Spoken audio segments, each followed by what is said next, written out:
live, and we should be live. Okay. I'm putting it in media assets now. All Let right, me know if it needs to be like a little more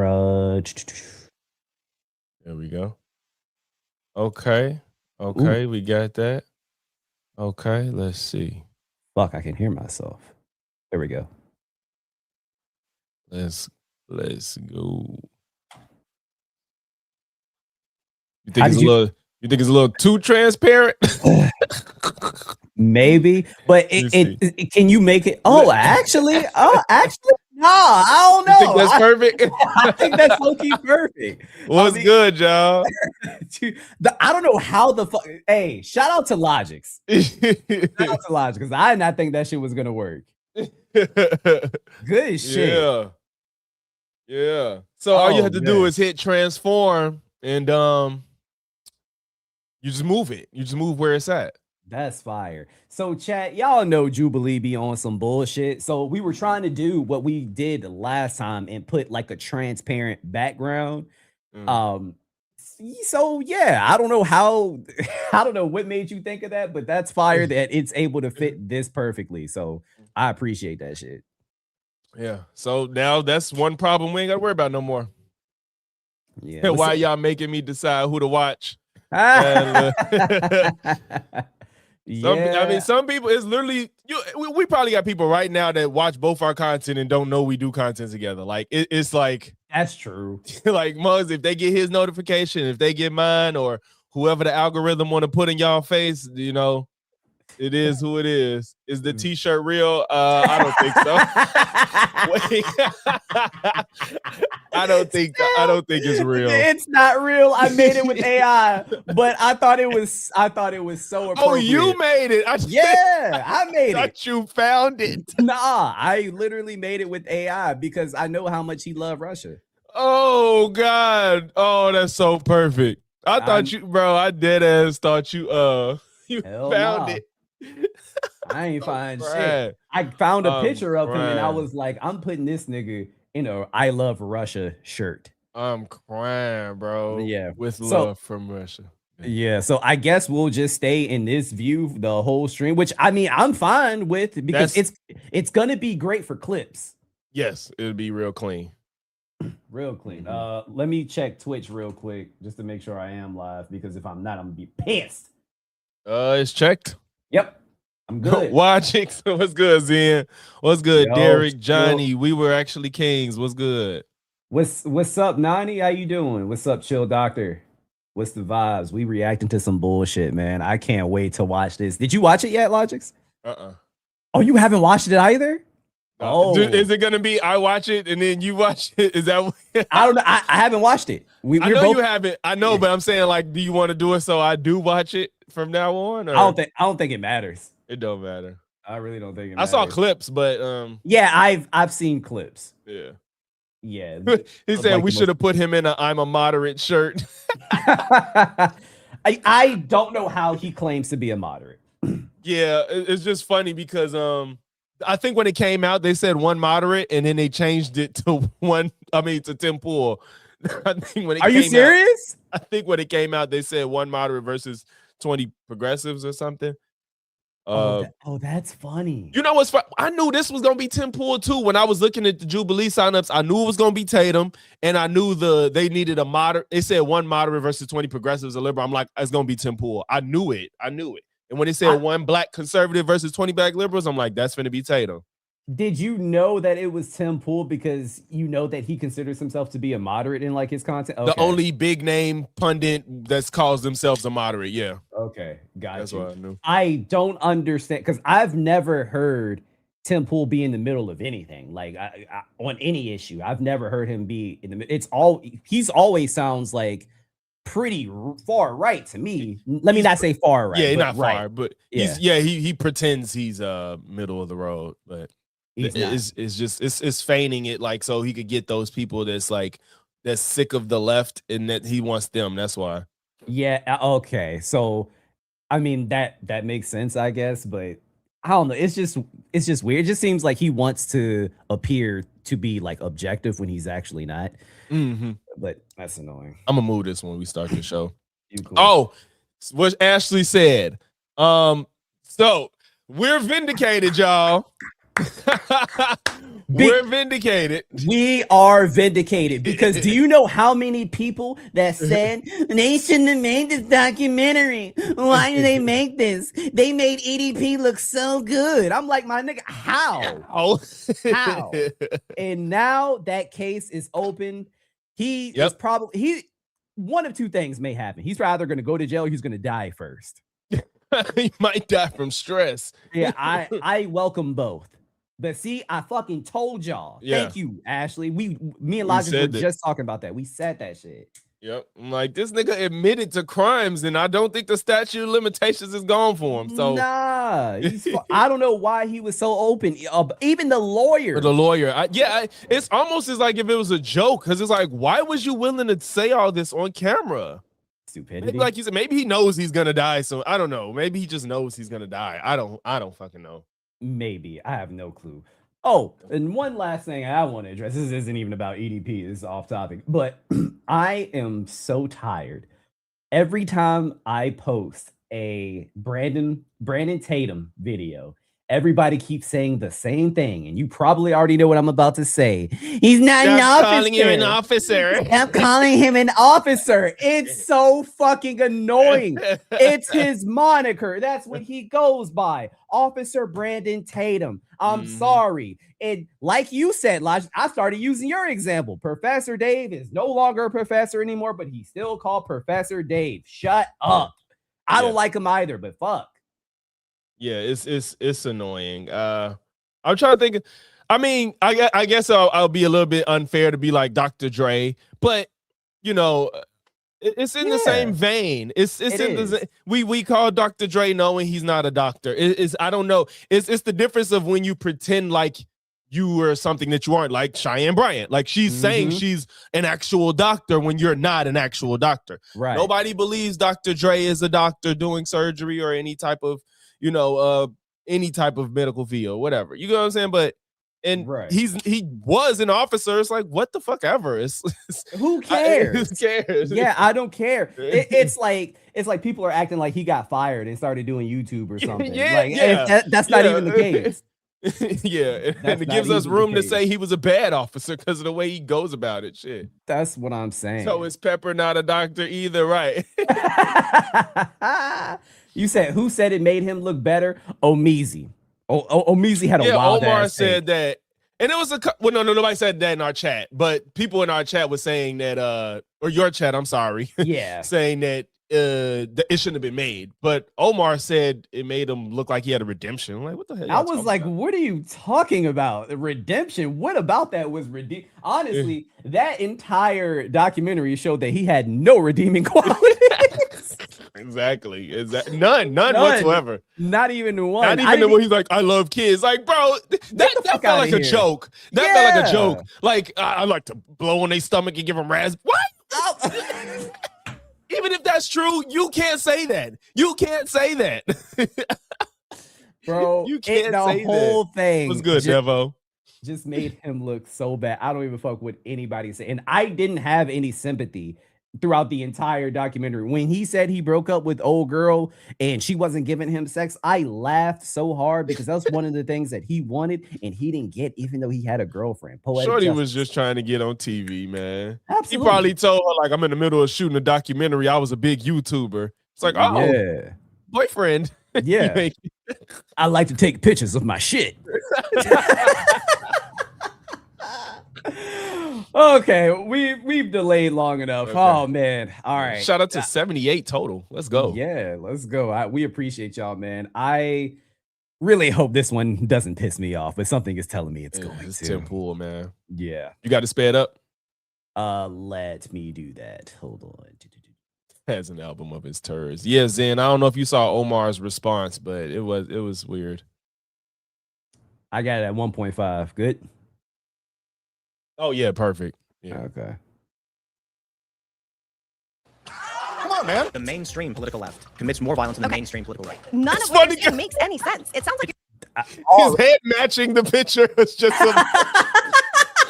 It just killed me that his head was like in the same spot. It was like perfectly aligned. That's so fucking funny. Oh, it's probably, you know why? It's the same goddamn beanie. Oh, it is. It's the black one, or I is it swear, black? that has to be the same beanie. Does he not wash these? Wait, where did you get the picture that you made this on? This was a general picture that I was just found. a random picture? Yeah. I didn't get this from the Jubilee video. Oh my God. No, it might be the same fucking beanie. Dal is right. I don't know if he washes it at all. Oh God. God. Somebody said I'm waiting for Dr. Umar versus 20 Snow Bunnies. It's hilarious. You're honestly grifting a lot. You can say that. Let me ask you a question. every fucking year, and it doesn't happen. And I never said there was. Happened yet. You want me to get you a soapbox? It's really easy. It's really easy to do what you do. It's really easy to do what you do. Is the United States tracking towards civil war, or is America more united than it seems? Hi, everyone. I'm Paris Rose, and I'll be filling in for John today. Why is that even a question? Who said anything about civil war? What indications do we have that what indicates that this country is going to go through a civil war soon? He says it. That's a stupid prompt. I don't even know why they let him do that. It's not even like a really emotionally charged prompt. I don't know why they let him do that one. That's dumb. It's so stupid. Jubilee media, this is Surrounded, where one brave soul faces a room full of disagreeers. Today, we're debating which political party is more violent. Is authoritarianism on the rise in America, and have both parties abandoned their oath to the Constitution? I'm here with our featured guest, moderate political commentator, Tim Pool. Hi, I'm Tim Pool. I'm the host of Timcast IRL, and today I'm surrounded by progressives. Nah, you're right, bro. You're right. The fact that it be perfect on his head, low key, or even close to it, is funny. Oh man. My first surrounded claim is that the mainstream left commits more violence than the mainstream right. If Nah, you'd like that's to be the just first debater, wrong. get to the chair. Because there's actual data Exactly. in this. Now, you may be able to make an argument as of late, but Yeah, 2025, it was more for the left. sure. But what about previous years? Right. In 3, 2, 1. How's it going? Hey. Great to meet you, buddy. How you doing? Pretty good, pretty good. There seems to be like a broader implication with your prompts that there's this domestic threat from mainstream left politicians. Like, do you really think Hillary Clinton's like leading the Vanguard Revolution Party? Like, no. What is your take? When you look at the violence that we do see, it's from, I describe it as from blunt to acute, which is with the fringe extreme right, you'll see extreme mass shootings. You'll see, someone will show up and unload on people, things like that. On the left, though, you'll see riots, vandalism that you don't see from the right. But the point I'm making is that when you break down the ideology that most But those are isolated incidents. Like they happen usually because of an incident like a George Floyd or something like that, and then it's over. It's not something that continuously happen. Like, for example, they said that they were going to do that when they said that we were going to riot and destroy stores and properties when Carmelo Anthony went to jail. It's like, no. Yeah. No, it's like he went through the justice system. I mean, he did stab somebody. It's like, exactly. Like, that doesn't really whatever.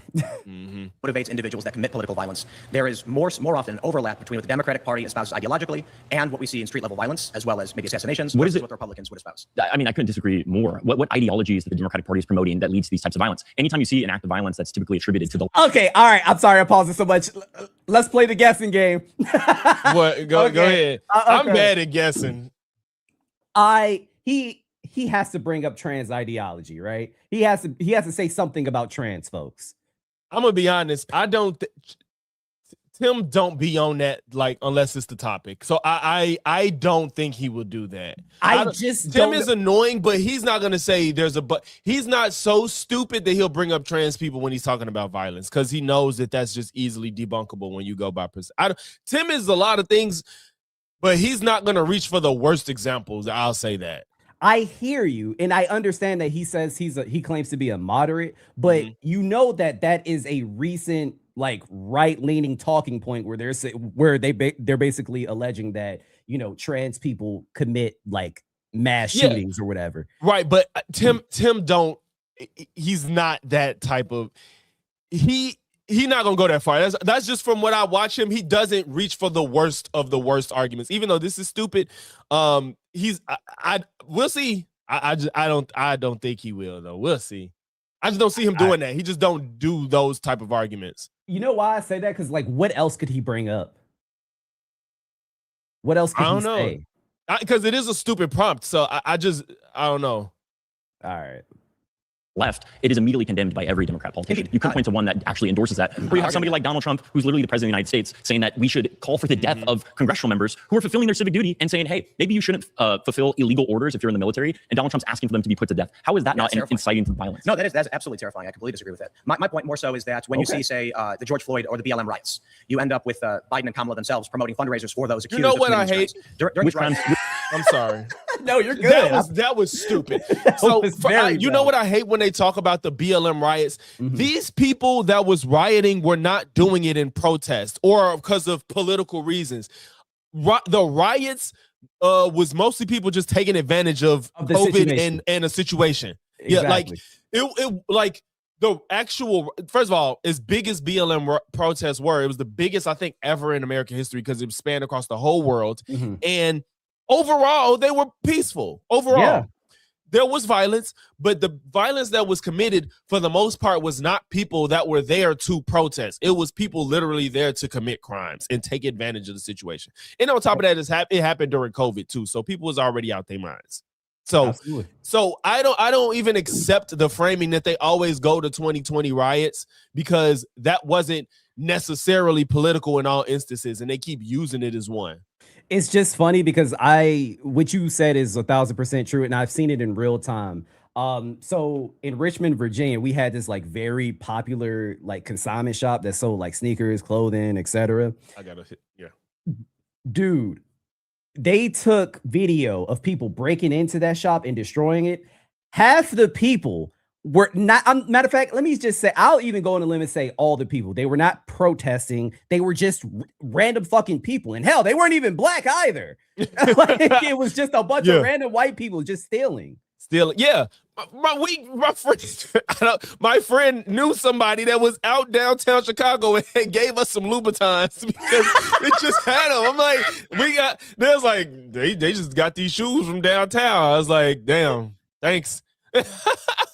And they gave them to us because they didn't fit. They didn't fit. See, so this is exactly why Officer Brandon Tatum be using Chicago.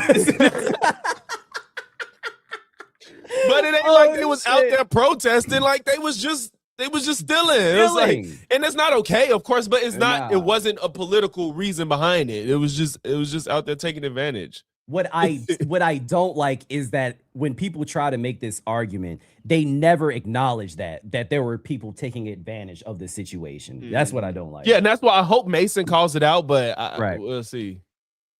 Which crimes did you point to? So in Minnesota, you had there was a firefighter who opened a sports bar. It was burned down. In fact, when the local news went to interview him about his dream bar being burnt to the ground, it was ransacked. I don't think it was burned to the ground. They while they're filming the story, there were people looting a safe and stealing it. Well, I think that there's absolutely a big difference between a lot of the private buildings. They put them flags up because Mason ain't say nothing. I bet you. Like you're somebody who I've seen the iconography on your show. You're a big patriotic guy. You love 1776, right? That wasn't the most peaceful way that we had, criticizing our government or saying that tyranny should exist. How long was the Revolutionary War going on before they signed the Declaration? I will say that the police precincts, the same people who committed a brutal murder using state violence in order to justify that, I think we can understand why people would rightfully be mad. Which without political any parties accountability. control the police department in Minneapolis? What? That is not the central. First of all, we're talking about the mainstream political left. Which politicians are?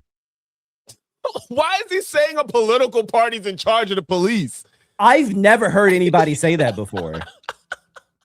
Which political party is in charge of the police in what city? He said Minneapolis? Minneapolis. So he's claiming since the governor is a Democrat, the governor. I've never heard anyone make that argument basically, before. Since the governor or the mayor or whatever is a Democrat, then they're like ordering the police to like let violence happen or something. Is that the argument? Because what the fuck are we talking about? That really tripped me up. I'm sorry. And I have to get better at this. When I hear stupidity, it like short circuits my brain. Like I genuinely don't know how to respond. Because you don't know where to go with it. It's like, it's literally trying to respond to nonsense. That's why it's so like jarring. You'd be like, how do I even respond? I would never, as much as I think Republicans are pieces of shit these days, I would never be like, the mayor is a Republican. Right. That's why the police are acting up. We don't even notice. We never talk about the leadership when the police do something. We don't say the governor or the mayor is the reason this is happening. It's so stupid. Endorsing that. Never said politicians were endorsing it. Then what's the mainstream left? So you have activists whose ideology aligns with politicians who are You for say that those Elizabeth. activists identify with the Democratic Party. The No, ones that I are would say committing the violence. Democratic Party Because let me tell you, the leftists think- that you could talk to, not the biggest fans of Is the the Democratic Party Party. in favor of Black Lives Matter? I would say, yeah. Were I'd the say even rioters most who wanted moderates. to- I'd say actual moderates, Absolutely. not right-leaning conservatives. Were who claim to be the moderates. riots Usually based those off of- people also agree that police violence is something that should be Were the discouraged. riots Black Lives Matter motivated? They were motivated. By Black Lives Matter. So that ideology is espoused by. No, so my point is Black this. Lives Matter is not encouraging violence. I Black said Lives they were- Matter is recognizing systemic inequality. Never said where they it were. happens. They were telling people to go be violent. I'm saying that there were violent individuals, and with the riots, a lot of them, which we've seen. Can you tell me How who about this? tell me who Chris Ray is? Do you know who Chris Ray is? Explain to me. Well, you have a show talking about politics every day. I would think that you know. But Chris Ray was the former. Let's not do this. If you have a point to make, let's make a Yes, point. sir. Let's Yes, not sir. try and Yes, sir. So Chris Ray was the former FBI director under Donald Trump's first term. Yep. He said that he even agreed with the findings from both the congressional research session that right-wing violence is way more proliferate in We're this not country talking than about left-wing that. violence. That's not That meaningful is- to a voter. Let me explain. The Republican The Party rejects prompt neo-Nazism. is the mainstream left commits more violence than the mainstream right. What does he mean we're not talking about that? He can't. And that's why I'm like, why would you even make this prompt? Because it's just it's just patently false. Yeah, it's easy to disprove. Like if they had fact checkers during this show, there would be no more conversations. Like they would just move to the next prompt because it's fucking stupid. I ain't say a fact check ain't went up yet, huh? Yeah, I mean, but they should be showing it for what Mason said Yeah. about I the. hope. No, Donald Trump invited Nick Fuentes to have dinner with him with Kanye West. So tell me one politician who went out and campaigned for the neo-Nazi vote. I'm blanking on his name, but Wait. Gozar and Is that a and mainstream Arizona. view? Wait, You want me wait. to go back? You want me to go back? Yes, go back a little bit. The Republican Party rejects neo-Nazism, correct? No, Donald No. Trump invited Nick Fuentes. Whoa. Hey. Whoa. That's why I was like, sir. that's why I was like, wait, what just happened? And then he said he invited Nick Fuentes. Yeah. He said the Republican Party rejects neo-Nazis. That's not true. That's not true at all. Look, have you? I'm sure, Logic, I know you've heard of it, but Chad, have you guys ever heard of the saying that not all Republicans are racist, but all races are racist. Republicans? Yeah, Like, what do you mean? Exactly. To have dinner with him with Kanye West. So tell me one politician who went out and campaigned for the neo-Nazi vote. I'm blanking on his name, but Gozar and Is that a and mainstream Are you familiar with him? No, wait. Go, let it play. Arizona. view in this country? Well, we could talk about Gozar. We could talk about Matt Gaetz. We could talk about. Gates is not endorsing neo-Nazism. And Donald Trump Are said you kidding me? Nazis should be condemned entirely. No, he's literally partnering with the America First movement. He was a America First chosen and neo-Nazism are totally different. bro. Pause you it. don't Pause think it. Pause do you think it. Nick Pause Fuentes- it. Did you see all the goalposts moving? Yeah. He answered everything he said, and he just had a new thing that he had to say each answer. You know what? That's why I was like, wait a minute. He's answering every question, and he just keeps like trying Yeah. to shift the burden, move the goalpost. He's really good at doing that shit too. I understand why Kyla Yes. said it's difficult to talk to him. Yes, you're right. You're right. You're I right. would And I know that when she went there, I could see like when she did go there, but it's also unfair. Not even just him. It's always a 1v4, like when you go to Tim Pool. So Yeah. that's don't help. But yeah, that's what he does. He'll like ignore your answer to something if it debunks it and just talk about some Then shit move that you on. probably don't know about too. He'll move on and you probably don't know about it. He be knowing these like obscure facts about shit that he probably is lying about half the time, and it ain't really giving you the full truth. Not gonna lie, low key impressive. It is. It's kind of a skill. I can't do that. Is that my brain doesn't work like that? That's a Yeah. skill. I would Yeah. literally freeze if I tried to do that. Like I don't know what to do. Exactly. Is a neo-Nazi? I Oh, I would- forgot I you would- had him on your show. Oh my would- god, I I would- literally forget. I wouldn't describe Nick Fuentes as a neo-Nazi. You don't think that Nick Fuentes celebrating? What would you describe him as then? Whew. What he described himself as a Nazi before. Exactly. I could literally pull up some clips. Whew. That's crazy. How would you describe Nick Fuentes? You know what?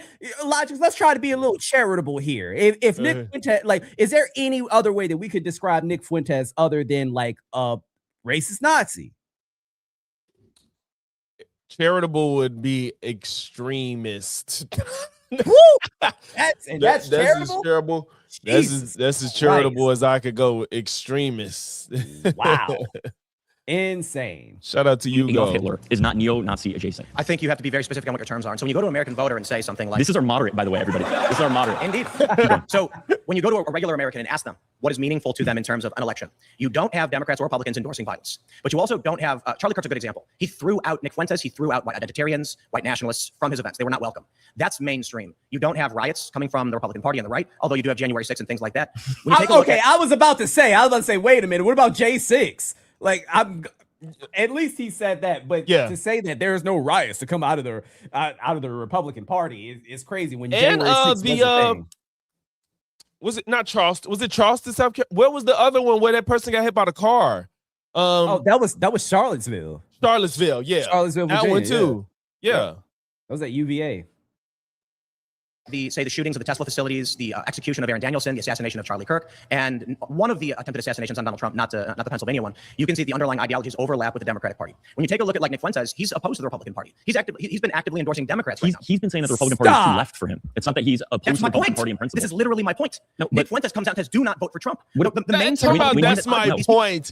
Are you kidding? That doesn't make sense. You have to prove that he's like on the left. He's saying vote for Democrats. That don't mean he's on the left. He's saying the right is just not extreme enough for him. Yes, and Nick Fuentes has said on so many different occasions, he's being disingenuous here. Because Yeah. Nick Fuentes has said on so many different occasions that the Republican Party is not doing what they said that they were going to do, essentially. That motherfucker want everybody out the country. He want racism to be open and free. Like Yes.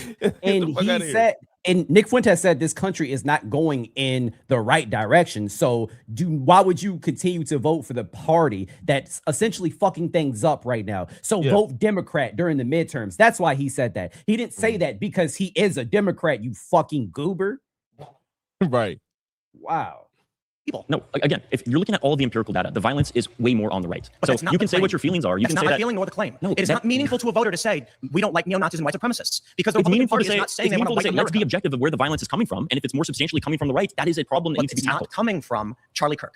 Okay, we're not talking about Charlie What? Kirk. We're talking Why about the are you overall gonna ideology. why would you just name a victim of the violence and say it's not coming from him? What are we talking about? Nothing coming from Charlie Kirk. He did. No, I'm sorry.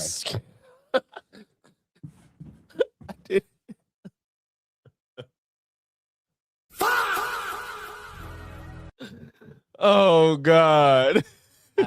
I put myself in timeout for a little bit. I apologize. It was Oh, quick. God. I'm sorry. In fact, we're not. So you're That's telling not me my claim. you're telling me that the prioritization of hierarchies, both ethnic, both cultural, that is not a dangerous ideology, but never something said like that. BLM that says, hey, maybe we should take back police violence, maybe we should have accountability for people who are in charge of certain aspects of our nation committing violence on citizens. Those are absolutely completely different ideologies. And the fact that you're saying that is more motivating for violence, that the left wing is encouraging people to take those that are committing violence accountable. In the that last 10 absolutely is years, not there have been over 465 incidents of left-motivated political violence that aligns the Democratic Party, and there's been one. Excuse me. Sorry. No credible standardized data set substantiates over 465 incidents of Democratic aligned or mainstream left political violence in the past decade in reference to this claim. Party leadership, Repudiation. repudiation, Jesus Christ. Repudiation cannot consistently be used to exclude right-wing violence while attributing all left-coded violence to Democrats. I'm glad that was a good one because they pretend like, okay, take Charlie Kirk for instance. Mhm. I'm not gonna say that it was it's even hard to say that I don't even try to fight if dude was on the left, right? But that shooting hasn't necessarily been proven to be political violence. Because all we know about Tyler is that he felt that Charlie Kirk was hateful. Yeah.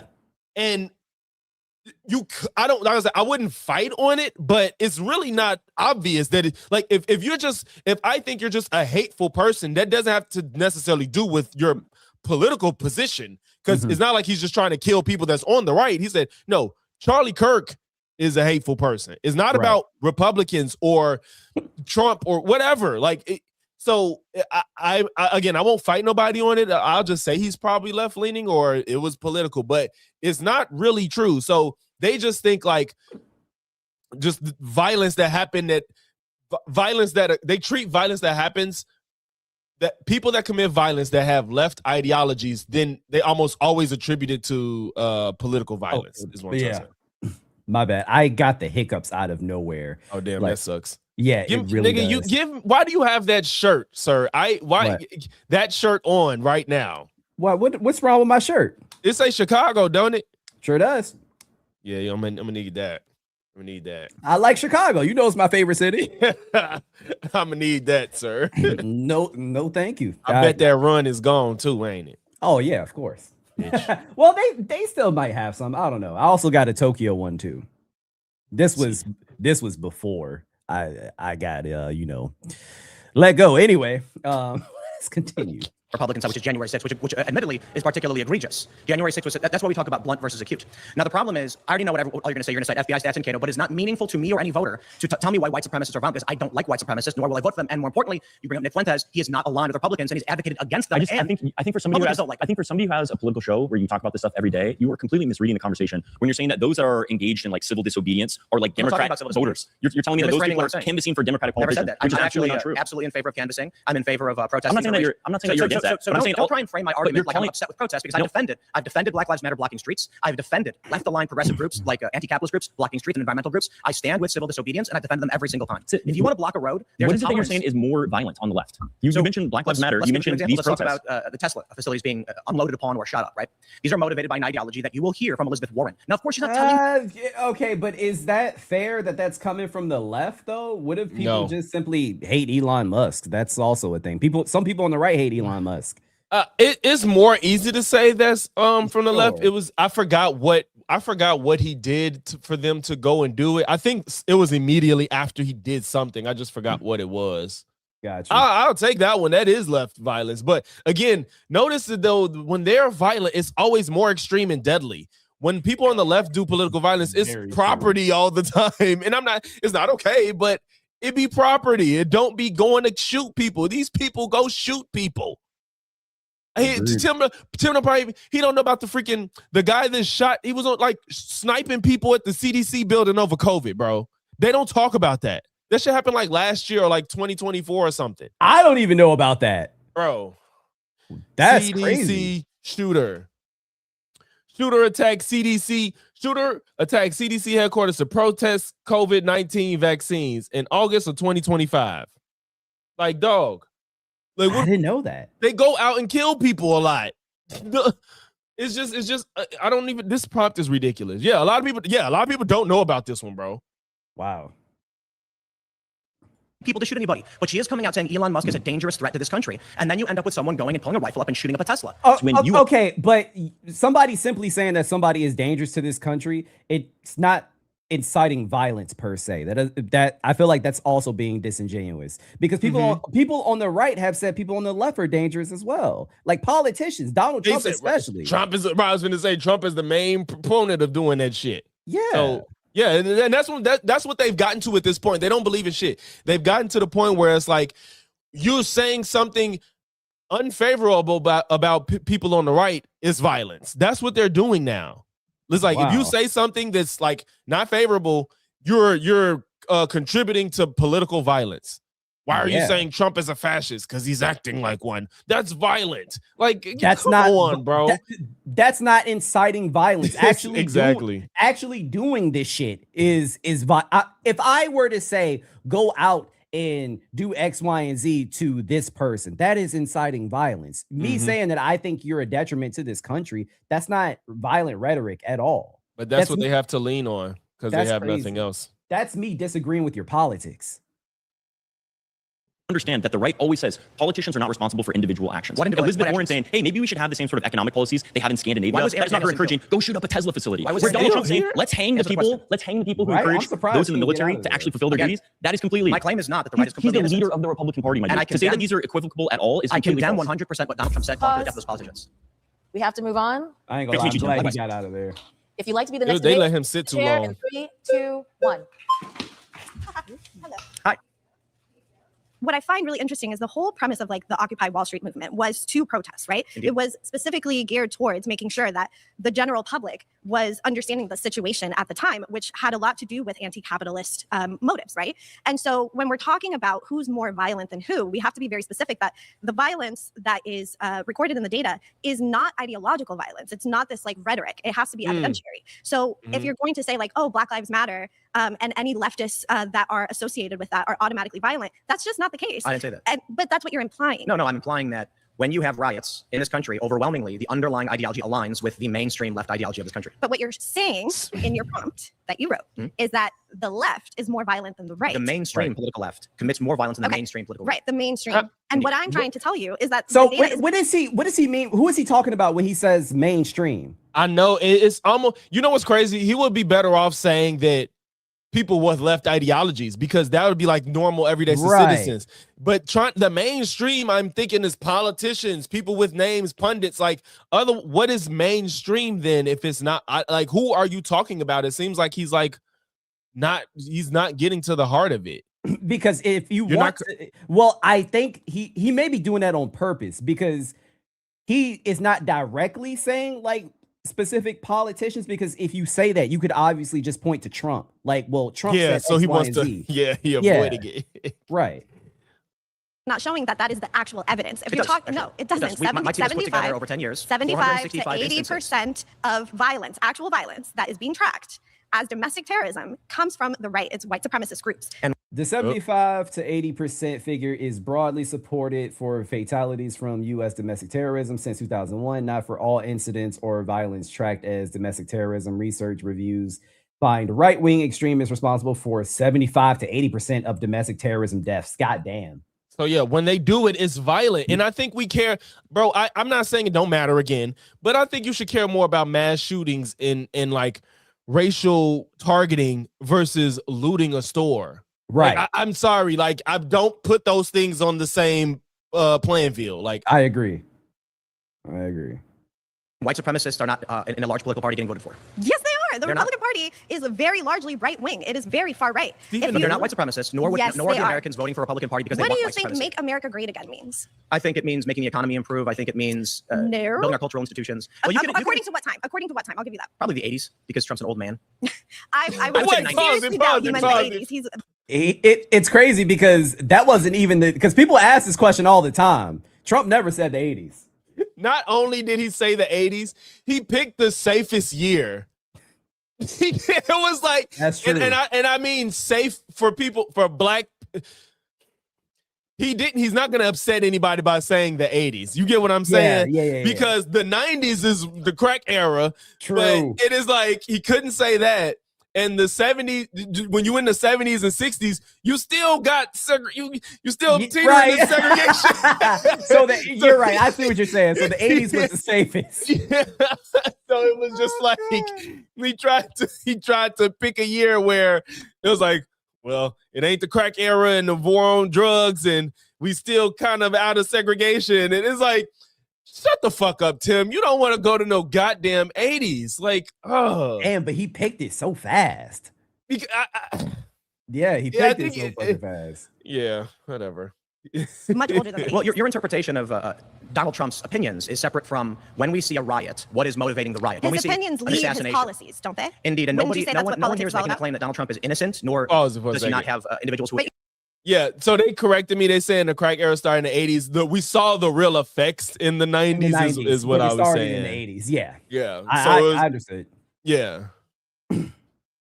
You're attempting to make a claim that his type of ideology that leads his policy is not nearly as violent as the left, which is largely anti-capitalist, which is largely anti-fascist. None of what you're saying makes any sense. It sounds like you're honestly grifting a lot. How many Republican riots have there been?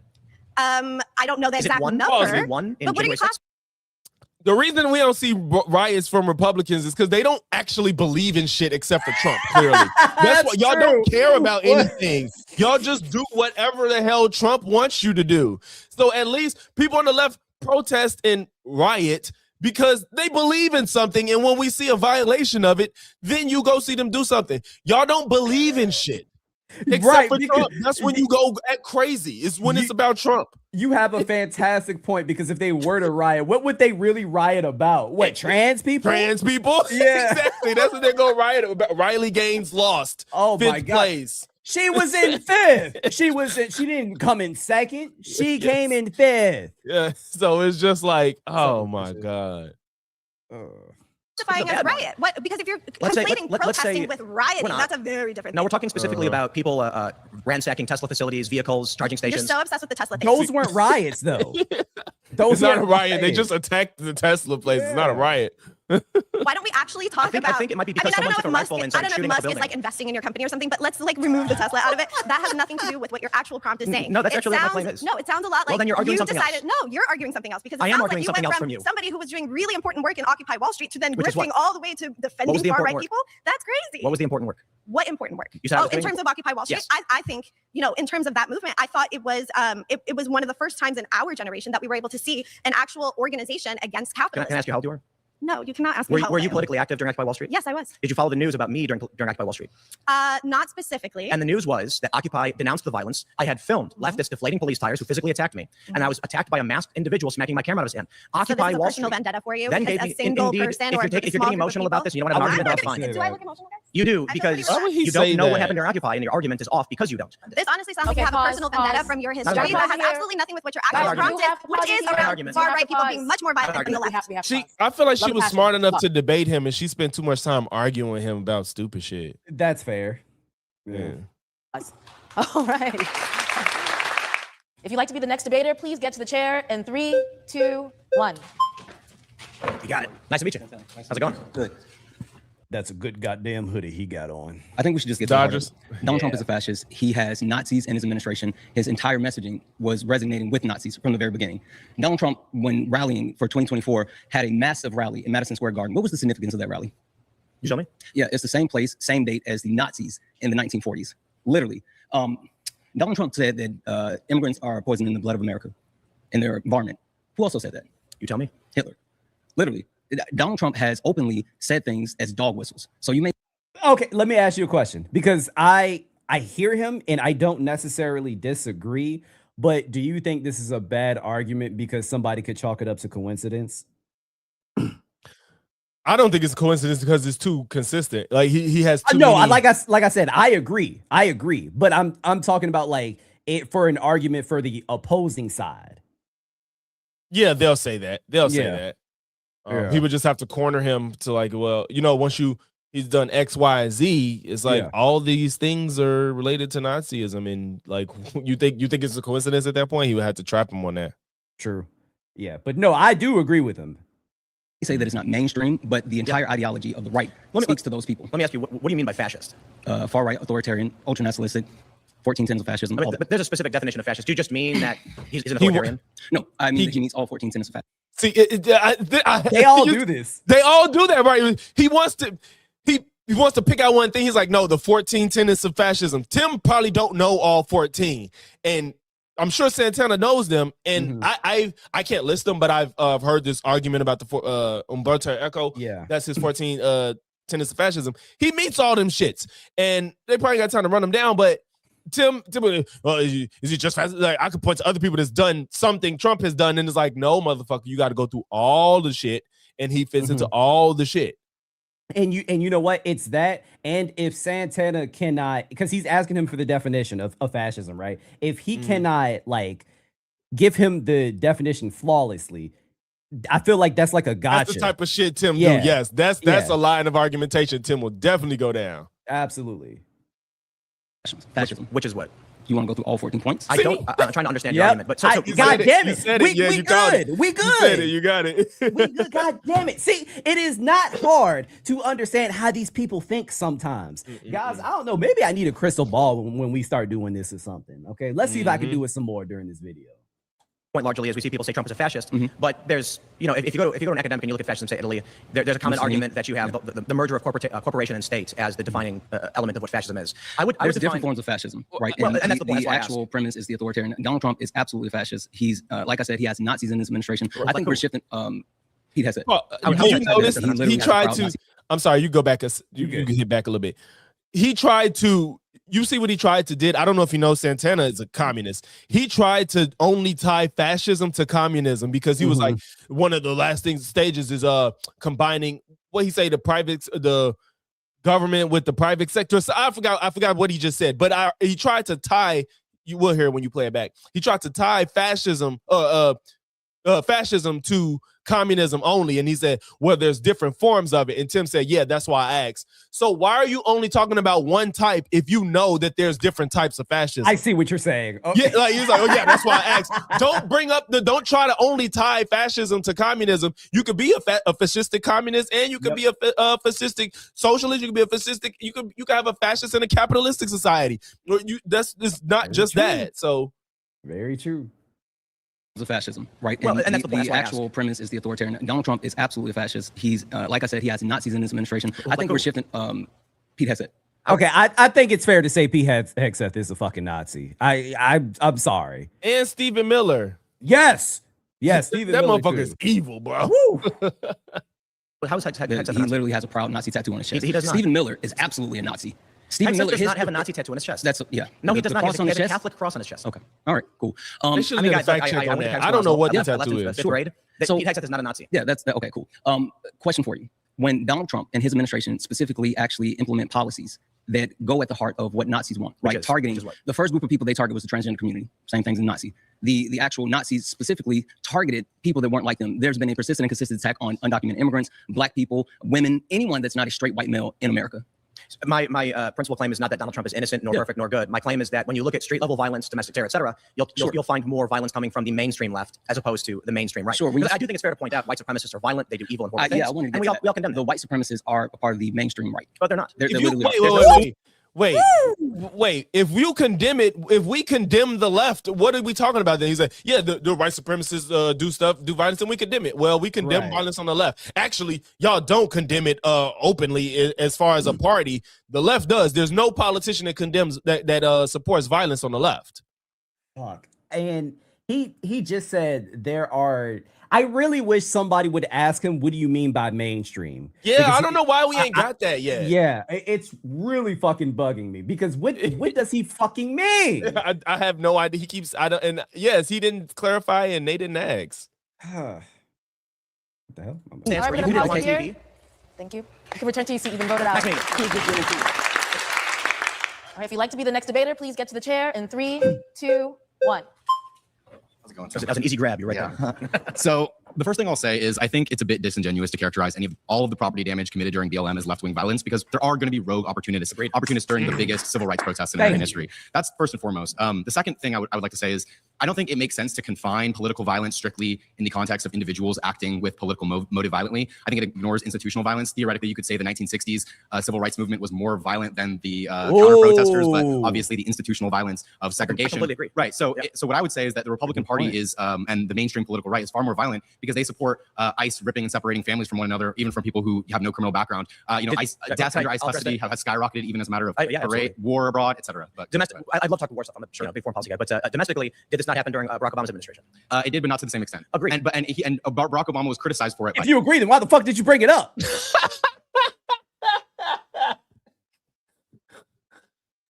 These people are confusing, man. This motherfucker is confusing.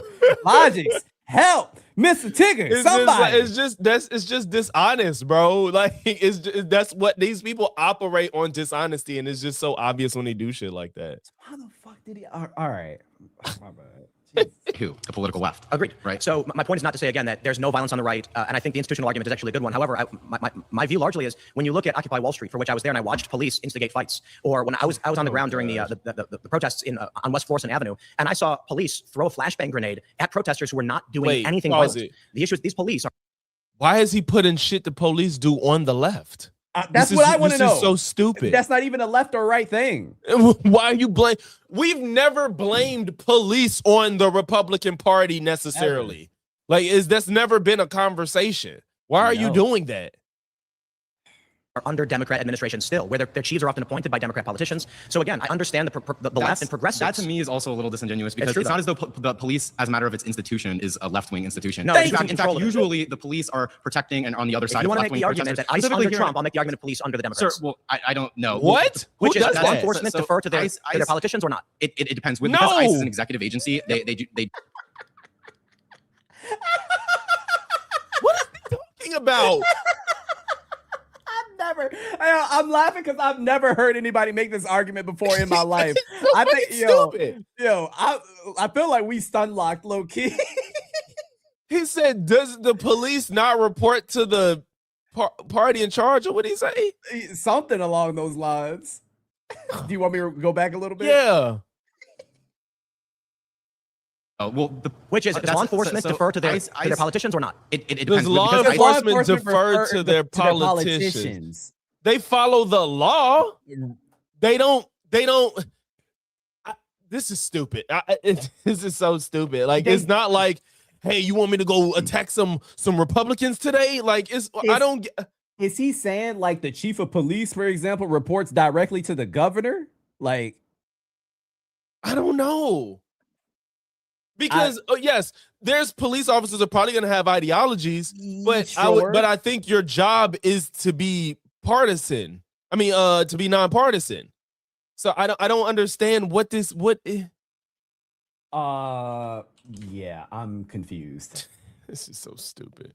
This is an executive agency. They do. And the police operate department in commandment Minneapolis is under the Democrats, yes. Right, but and we all agree that there's problems there. But they're criticized often on the other end of left-wing protesters. So, for instance, the protest against ICE here in Los Angeles, it's usually against left-wing. So, what is it? Left-on-left violence? Is that what you're claiming? Sometimes, yes. You think police protesting against or committing violence against left-wing protesters? It's left-on-left violence, really? Yes. I think that's ridiculous and absurd. The police who live in these cities tend to be more moderate, but they're not conservative. But is the institution policing as an institution a left-wing institution? Don't police just report to crime going on? Or yes. Like, what is this idea that now is it like only people with left ideologies commit crime? Like, yeah, if people on the left are like rioting, the police have to come and do something about it. What is this argument? And it's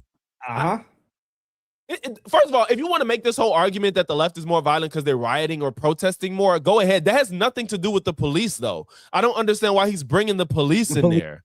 But his entire train of thought is, there is a Minneapolis has a Democratic governor, so that means, the police is his responsibility. It doesn't make it. I've never heard anybody make this argument ever before in my life. That's probably why he probably came in there like, I'm gonna say some shit ain't nobody ever heard, so they can't respond to it, so it's gonna make it look like I'm right. Like, I think that's probably what he went in there and did. And honestly, I think to say that the police in any city.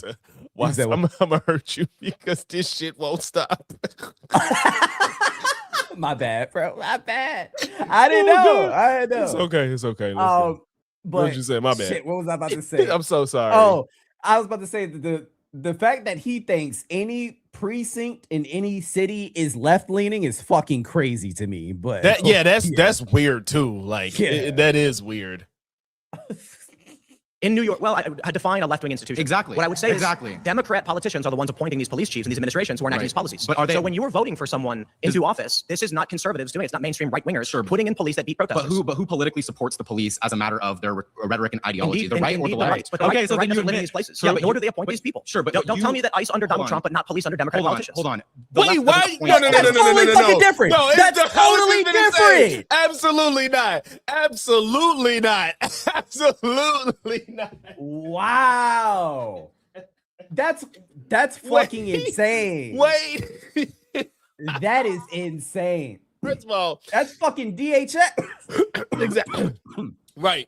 Which is directly underneath the president. Yeah. But not only that, ICE in general, I wouldn't even say is supposed to have a partisan leaning, but Trump has used them in that way. That's the problem. He's directly has used the protocol is to racially profile people, which is something people on the left are against. So in this situation, yes, ICE does kind of lean to the right at this point, and they're committing violence on citizens and getting away with it, sir. Absolutely.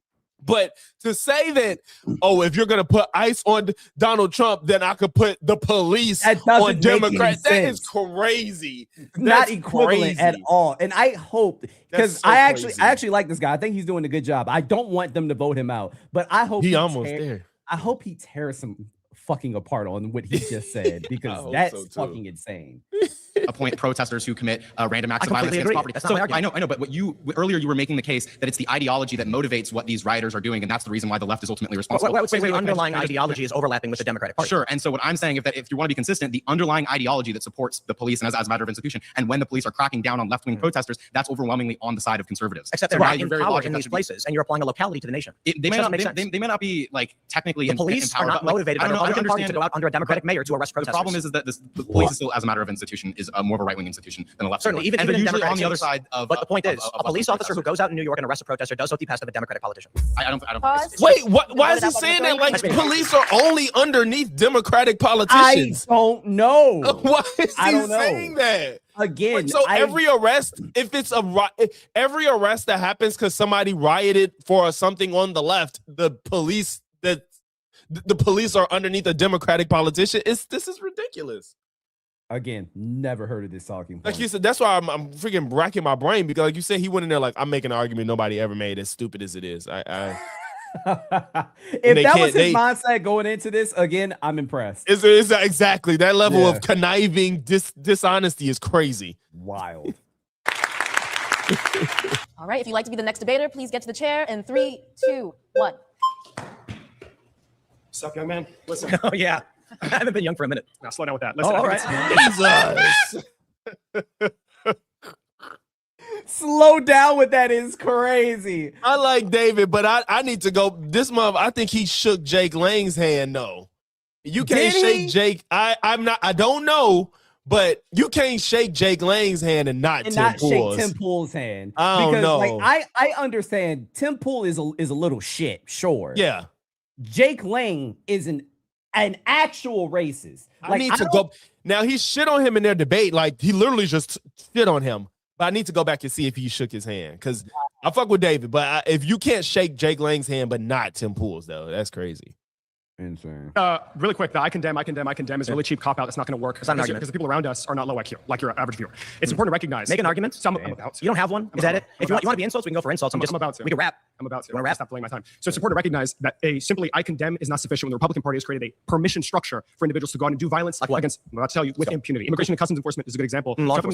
The Trump administration, they lost in the courts 10,000 times. Hold on. See, oh my God, Tim don't like how he just treated him. Now he's not letting him talk. That's he's exactly mad. what's He's happening. mad as shit, and now he's not letting him talk. Oh God, this is. Hey, real quick, let me just say this: I love Russia picture, so fucking perfect, bro. So perfect. I love it. I love it. It is true. 10,000 times. Yeah, they lost 10,000. I'm sure it would be like 10,000. The most current published count is at least 16,850 rulings against the Trump administration's ICE mandatory detention policy. God damn. Out of at least 19,400 federal district court rulings covering July 7th, 2025 through August 4th, 2026. He undershot it. Shit. He undershot the number. That's crazy. I'm not gonna lie, Tim Pool is looking like a jackass right now. Yeah. I've murdered numerous American citizens, and guess what happened to the individuals that carried out those killings? What happened to them? What happened to them? Have they been prosecuted? Any investigations? Do you know? I believe they have not. Why? It's almost as if Because Politico describes the figure as at least it is a tracker total rather than a final exact number. It covers this specific ICE detention policy, not every ICE or Border Patrol court case. That's still egregious. Yeah, you're right. It's still that's absolutely ridiculous. Egregious. when you commit violence, you're wrong. You're going to be protected. That's what's going on. That's why Kristi Noem went out and said that Alex Freddie was a domestic terrorist. That's why Stephen Miller said the same thing. And everybody in the entire Republican Party apparatus is echoing those talking points. Because whenever there's violence, they don't condemn it. They condone it, they congratulate it, and they pardon it. Law enforcement, duly elected by a population that voted in plurality for ICE to go out and engage in children. Did you hear the sound? Yeah, the beep. And the beep. Like I don't know what just happened. The audio tweaked out. I don't know what that was about. I've heard his Donald Trump impression. It's pretty good. It's pretty good. Citizens? Which sometimes, yes, absolutely. And they voted for ICE to kill American citizens, really? Yes. They're the average Republican. I don't think they're that. Who said the average Republican would vote? But do you not believe that there are people in this country that would vote for ICE to harm people? Is this your argument? Do you believe? This is terrible. So you think not a single person in this country wants to harm illegal immigrants? Why is he arguing this? Down approach by Republicans like Donald Trump. Can I ask you the question again? Can you answer the question? And allow it to happen, foment violence in this country. Can you answer? And you're running cover for it. Actually, you just did. No, I didn't. See, I'm pointing out ICE violence. You're saying that people vote for it or whatever. You don't think that there are white supremacists voting for ICE to go and harm migrants? Are you saying that white supremacists voted for Donald Trump so they could kill migrants? Yes, I am. Okay, good. Wait, I don't know how to respond. I don't know how to respond. That's why Dave is like, is this your argument? Because even that's just something you could kind of know, but don't have to say. It's like, why are you? How is this helping your argument? What is his argument? First of all, if you're arguing the left commits more violence, but you're saying, do you think that people on the right didn't fight for the police? Why would you harm people? Why would you admit that? Well, no, because I would hope. I don't know, but I don't think I would ever say that people on the left voted for anybody to get harmed that wasn't harming anyone. Like, he's saying they voted for them to harm people. Why? Why? I'm confused because it's making his argument look it's making terrible. him look bad, actually, as a person. Exactly, Hugo. It's like you're literally hurting your argument. This is so weird. Why do you not think there are people on the right that voted for ICE to hurt people? It is totally against his argument. I'm so confused. Because think about it. Even criminals, the job isn't to go hurt them, it's to fucking put them in jail. Right. Like, it's not even like, yeah, now if somebody's shooting at ICE or the police, then they go shoot them back, but that's not what you're voting for them to do their job. The job isn't to just hurt people. Like, that's not what the goal is. Chris said, Tim literally said the boots on the ground committing crimes are his boots. Funny. Yeah, I had a thumbnail with him licking a boot. He was like, it's my boot. I put it on. And I'm like, bro. Wow. You know that white supremacists make up part of the Republican Party and Donald Trump's doing their bidding. Yes, I certainly believe they do. Okay. The initial claim that I'm making is that he confidently admitted that. That goes against his claim. It goes, the mainstream left commits more violence than the mainstream right. So why the fuck would you admit that? Who are you arguing for at this point? Appreciate you, Dual Master. What the fuck? Oh my God.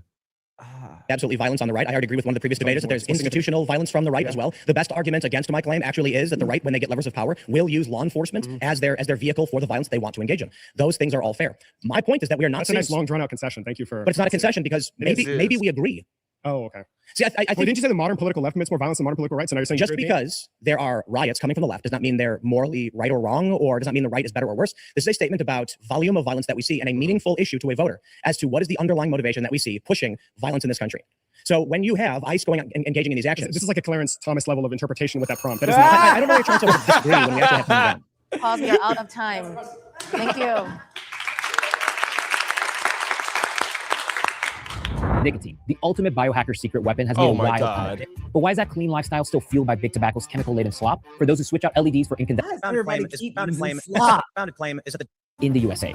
Affectionately known as a lip break, this fully dissolvable option is crafted with just 6 premium ingredients, including real essential oils. There are no pH adjusters, no plastic pouches, and absolutely no waste. Available in 3 and 6 milligram strengths. This is nicotine perfected. Reject the compromise and raise the standard. Go to knickknack.com/surrounded and use code surrounded for 20% off, or use the store locator to find knickknacks near you. Warning, this product contains nicotine. Nicotine is an addictive chemical. Founded claim is that the Democratic Party has embraced authoritarianism. If you'd like to be the first debater. Ooh. Why did he pick these? Good luck with that. That's bad. That's gonna be rough. Yeah, it's gonna be. Please get to the chair in 3, 2, 1. Oh, that was fast. Nice to meet you. Let's start off not by, oh God, don't make me defend Republicans. Let's go. All right, let's talk about authoritarianism. Yeah. Don't make me defend Republicans. He does it all the time. What do you mean? That's all you do. That's all you fucking do.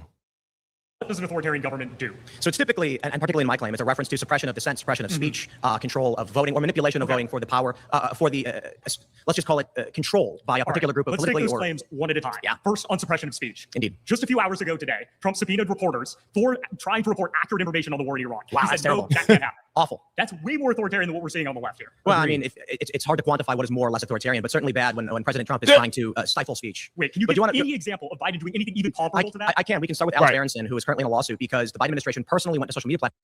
Journalist, Jesus Christ. Journalist Alex Berenson account was temporarily suspended by Twitter on July 16, 2021, and permanently banned on August 28th for alleged violations of its COVID-19 misinformation rules after posts criticizing vaccine effectiveness and mandates. Discovery later showed White House official had pressed Twitter about why Berenson had not been kicked off the platform.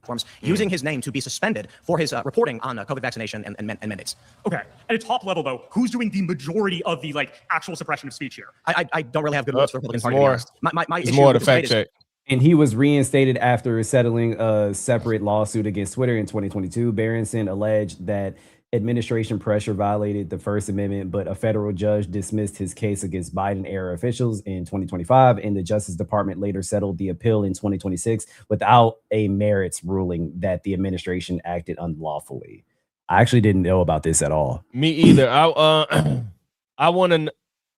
So it got dismissed, but shit, that like it said, if the White House pressed him, that's not okay. Yeah. Because every time I've heard these stories, they'd be like, "Oh, Joe Biden," but I've never heard a name, and I'm glad he actually had an example, because a lot of times these people never have an example. They just be like, "Oh, they were suppressing Twitter." And it's like, well, who got suppressed on Twitter? And it's from the White House, and it's never a name. And I'm glad he actually attached a name. I'm gonna look more into that. Mods on YouTube. Can you guys? I guess it's a bot. Can you guys remove the bot? Because that is weird. But okay. Yeah. This distributions bit, whatever. Yeah. It's disturbed. Oh, disturbed. I'm gonna assume it's a bot. Oh, this in my chat too. Oh, really? Yeah. In fact, what we're seeing right now is that I'll make a claim about the Democratic Party, which has done awful things, and the immediate response is, but the Republicans. And I don't like Republicans. Here's the thing. We live in a two-party system. Correct. Right? We can have this great grift of like, oh, well, the Democrats are bad, but we can, and the Republicans, they might be worse, but the Democrats are still bad. But the option is between Democrats or Republicans. Yes. So if Republicans are worse, it doesn't really matter if Democrats are slightly bad. No, I think Democrats are worse. We don't love Democrats, but we feel that Republicans are way worse when they institute these far more authoritarian policies. It's hard to quantify more. The question is, does it suppress speech? And I certainly think Donald Trump has taken actions. Let's look at human lives. If we want to do like a quantification here, let's look at ICE. 3 American citizens have been killed by ICE. That's way more than the number of American citizens killed by immigration enforcement under, say, Obama. But it's way less than the amount of American citizens killed by Barack Obama. No, it is. Yes, it is. Okay. Look, I don't want to be disrespectful, but fact check it, please. Please fact check it. One of the biggest issues to me is the extrajudicial assassination of Abdurrahman al-Awlaki by the Obama administration. And this is what early on in my life, when I was very anti-war, very lefty, still anti-war. I hate when they bring this up. This guy was the son of a freaking traitor to America and was in a whole nother country, and they were attacking his son or uncle. Yeah. I mean, he was son or nephew, I forgot. But he was in their country, and they were attacking his uncle or dad. I'm sorry, y'all forgetting if y'all remember, correct me. And they were attacking him, and he ended up being killed in the process. They pretend as if Obama was seeking out an American citizen to kill him. That's how they treat it.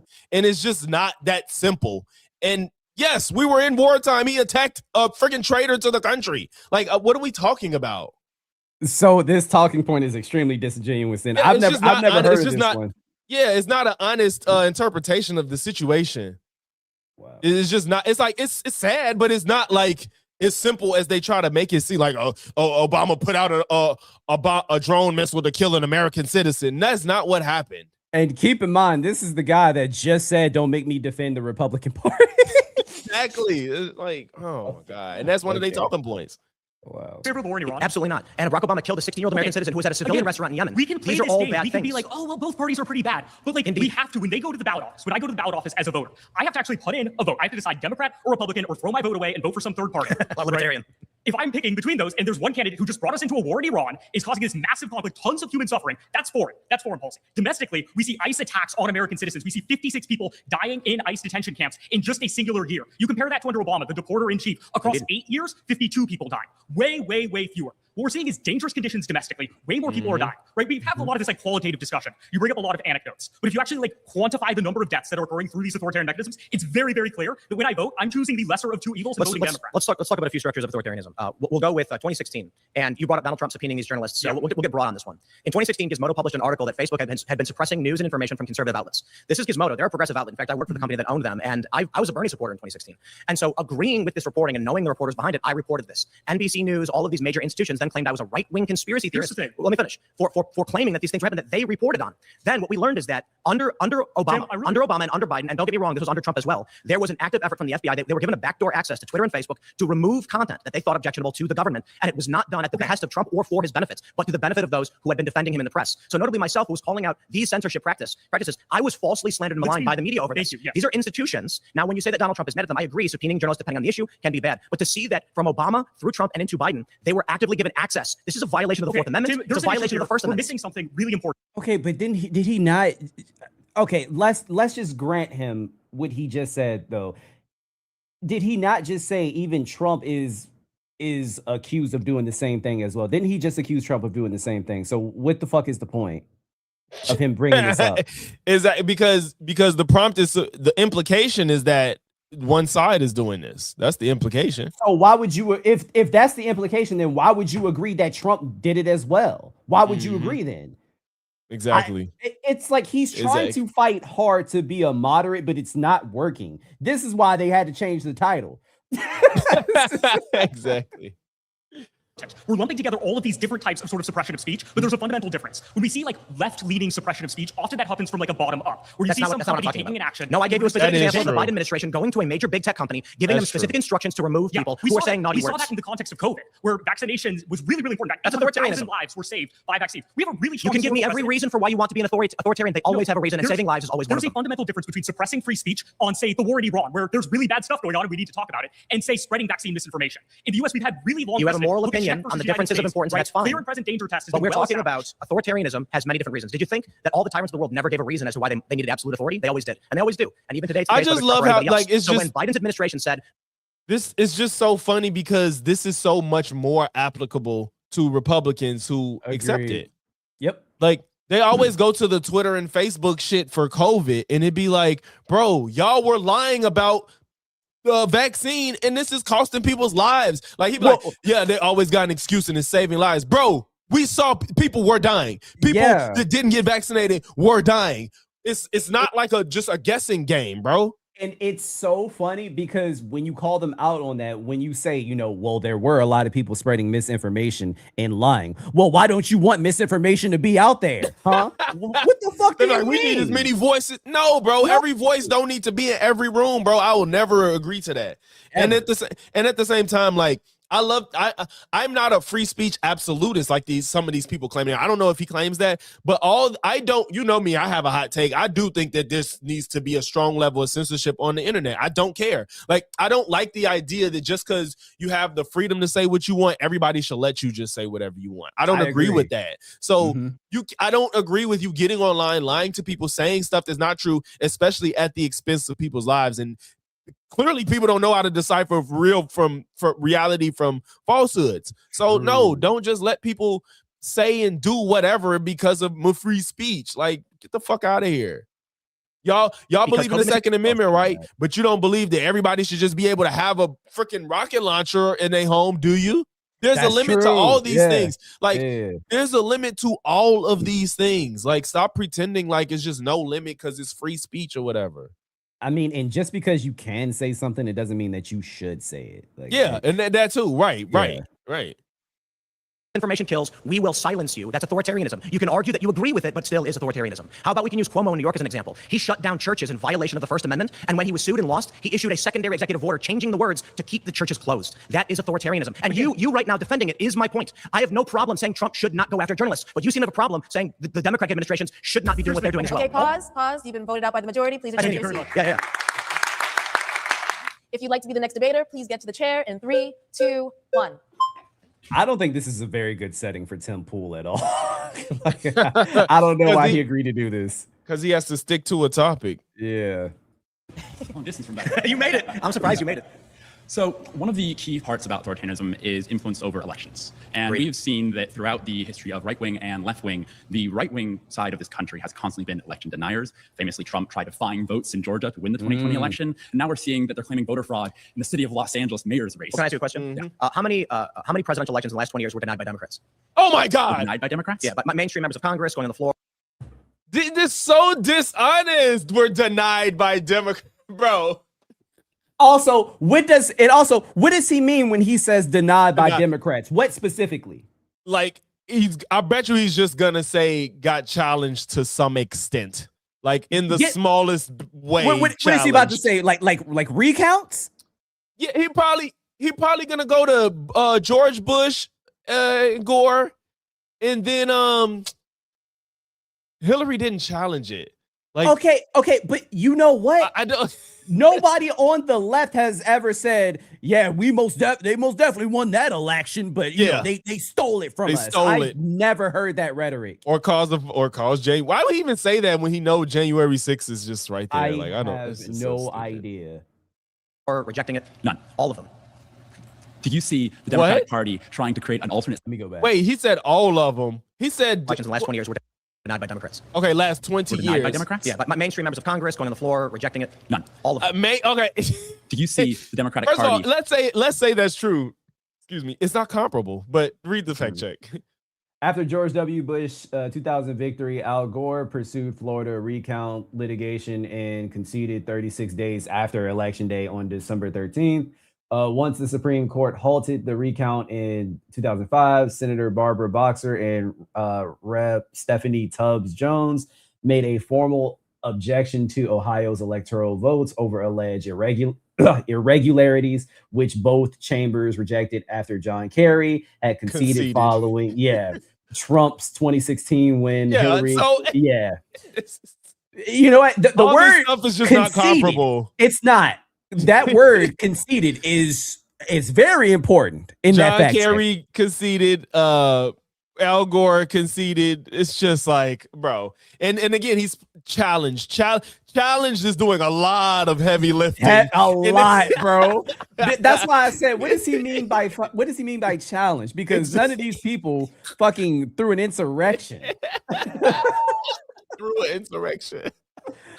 Trying to create an alternate slate of electors to actually try and that's a different argument. Certainly a different argument. No, that was in I think that would have been 1960, but certainly not in the last 20 years. He's talking about that Hawaii Trump's shit. efforts in 2020 were substantially different from, say, a handful of members of Congress and high-profile personalities coming out and saying the election is illegitimate. But I will say, while it is not particularly mainstream, there actively are groups across social media that believe the election was stolen. Just go on Threads for a few minutes. Tons of progressives arguing the election was stolen. Tons of why are you progressive versus the president? He talking about there's tons of progressives. Bro, we're talking about the president. The progressives can be authoritarian, sir. We don't have no power. Authoritarianism is the people at the top, right? Yep. Consolidating power. Why are you talking about people that believe something? We're talking about the president. Like I said, why? bro, This is stupid. Tim Pool looks fucking crazy right now. I agree with that actually. So look, but you're talking about the right versus the left. Overall, again, we are talking about the overall picture here. Where is the majority of this coming from? Let me ask you a question. You mentioned California. Right. I want to ask you a question. Let's say there's an election that takes place, and a ballot comes in 3 days after that election. It's signed with a picture of Mickey Mouse, and it's hand dated. Do you think that's he let him? So guess what? In California, when you don't have a correct signature, you can do this thing called ballot hearing, where you take that ballot back to the voter and you say, "Is this really you?" And you have to get that signature again. But I don't think they registered with the Mickey Mouse signature. Well, that's actually legal in California. In fact, the example given, I think, in Santa Barbara is a Kirby star image. Now, the challenge with this is, and that's why I'm not a fan of the fraud. Oh, Jesus Christ. The Santa Barbara Mickey Mouse signature claim traces to a rhetorical comment by a local Republican official about in-person polling place sign-in sheets, not evidence that a ballot with a cartoon signature was accepted. He is actually fucking stupid. Oh my gosh. God. Either stupid or dishonest. One of the two. Jesus Christ. The same Santa Barbara cop review ultimately found no voter fraud. So this is pointless. This is so pointless. Wow. You just made it up. Republicans. Just stop saying fraud. This is legal in California. In California, you can draw a picture of Kirby Star in any manifestation. Now, the problem is signatures are supposed to be unique to an individual because they would be falsifiable. Meaning, I've never seen your signature before. How can I match it? But if you sign up, if you register to vote with a picture of Kirby, anyone in the world can draw the picture of Kirby. So in California, the challenge that but not everybody has the same name, same social security. No, but the point is, if a ballot is received by a homeless shelter, anyone can fill it out and draw a picture of Kirby Star. There's a limited number of ballots that sent to registered voters who are registered with the state. Well, it's universal mail-in voting. And for instance, there was a homeless shelter in Venice Beach that received 185 mail-in votes despite no one living there. And so because people live on the street have addresses registered to shelters because they don't know else to get mail. And so what we've already seen is undercover video showing that activists do go to places like Skid Row and secure voter registration, where in one video, a man who's clearly not a woman says his name is Teresa. Sure, he'll fill it out. Now, the problem is that man will fill this out under the name Teresa. He will sign, he'll put an X, a mark, which is legal in California. The other issue is that ballots can be received. So it gets complicated, but in California, if a ballot is received before the election, it can be hand dated. If it's received after the election, it has to be post dated. However, a ballot can only be rejected if two independent officials can prove beyond a reasonable doubt it has violated one of these tenets. So I do take issue with Republicans saying voter fraud all the time when it's legal to do this in California. But I think if you go to a regular American and say, you ask him this question, and I'll ask you this question: how did Nithya Raman surpass Karen Bass, both Democrats, in mail-in votes only after election day? Because young people vote later, and Nithya Raman won the young vote. Well, the truth is that the DSA on their website advocates. You read, I'm tired.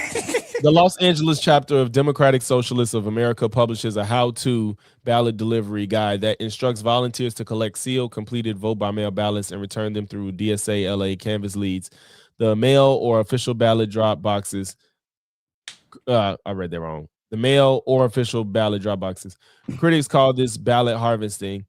The more neutral term is third-party ballot collection or ballot delivery, in which a voter authorizes someone else to return a completed ballot. So nothing wrong with case that. for ballot harvesting, which is legal, and they're allowed to do it. And more power to them. It's very smart. So do the It's very Republicans. They go to senior centers all across the country and get. We're going to pause here. You've been voted out by the majority. You can head Good talking back with to you. your seat.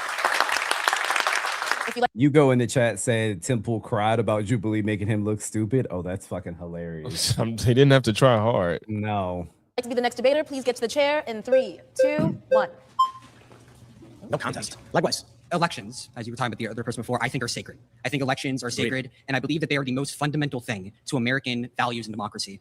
We have never seen, ever in American history, the attempt to subvert a free and fair election compared to how Donald Trump and his cronies did on January 6th. And I think that it's absolutely ridiculous to claim that that is somehow comparable to the Biden administration talking to Facebook and certain social media platforms to ban Donald Trump, when social media platforms have been under attack by Donald Trump as well. We had in Florida how the right now chair of the RNC is now pursuing legal action against Facebook, Twitter, et cetera, for banning Donald Trump, which was a decision that they made without Biden's interference. Well, I don't think arguing like a civil litigation is it's hard to argue civil litigation as a big political issue. If there's a contract violation committed by a company and Trump wants to sue them, certainly if you have the opinion, you don't believe that there's It's you the believe RNC, there's malice it's there. the current RNC chair. Right. That's My argument is pursuing like regulatory action against them for Right. banning Donald Trump. right. So these are civil issues, and Yes. the challenge is I don't know the facts. You don't know the facts. You don't If- think if- civil issues can let's- be political? They certainly can. The point I'm making is that sometimes companies do bad things, and we need regulatory bodies to go after them. And I'm in favor of that. Now, the question is, are the Republicans bad for doing it? Honestly, I don't know because I don't know the underlying issues of the case. Maybe they are, maybe they're not. So I'll bring up another instance. I mean, in Massachusetts, for example, we just had 2 Republicans who were running for attorney general and lieutenant governor who were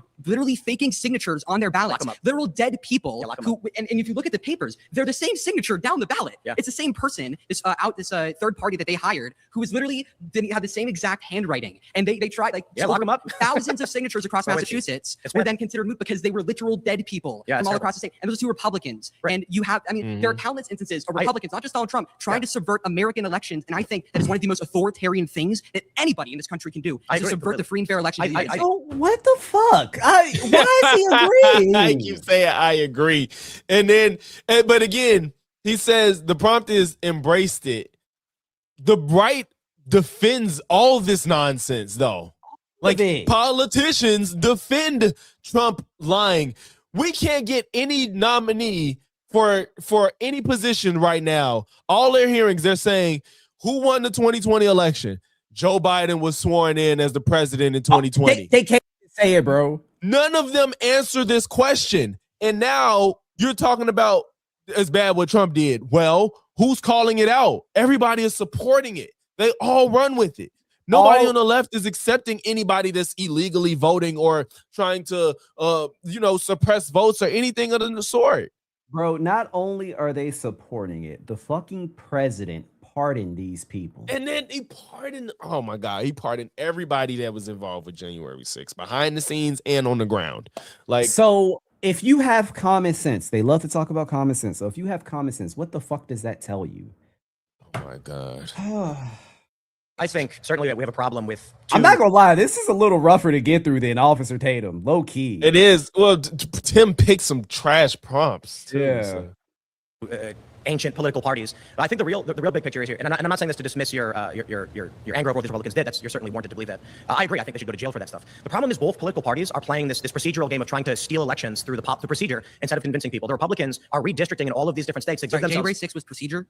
I'm talking right now about both parties. Yeah, certainly January 6th was a riot. And it was very, very bad. We can't agree on those things. I'm saying that both parties have these procedural efforts to increase their ability to win elections. Right now, Republicans are. I fundamentally disagree with that because Republicans were the ones that voted against a bill to ban gerrymandering federally in the United States. The Republicans were the ones that continuously deny the fact that Joe Biden won the 2020 election free and fair. Democrats have not once, and they've been very consistent on this, on protecting American elections. It's in our name. Democrats in 2016 accused Donald Trump and his associates of being Russian assets and trying to steal the election. But why do they keep doing this? Nobody says Donald Trump was involved involved no more. They did an investigation. He wasn't involved. Why do they keep pretending like they act like Russia just wasn't a thing? They act like there was absolutely zero involvement with Russia, and that's not true. So people literally went to jail for their collusion with Russia. It's just the fact that Trump wasn't involved. So why aren't you speaking on that?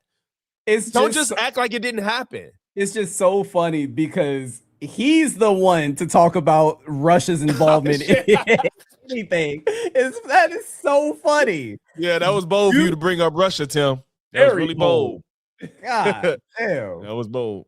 To accuse the president of the United States of treason. There was a multi-year investigation that cost tens of millions of dollars that ended up being nothing. That's election denial. Yeah, now, I don't think part, it's as bad as a bunch please of correct That's him. terrifying and substantially worse. Physical violence. But yeah, I think if you look back at the history of this country going back decades, it would be a bit naive to say that the political parties aren't doing everything in their power to steal power from each other. Again, so I mean, I don't want to pit it to Mueller, which in fact also. When Mueller passed away, rest in peace, an American hero.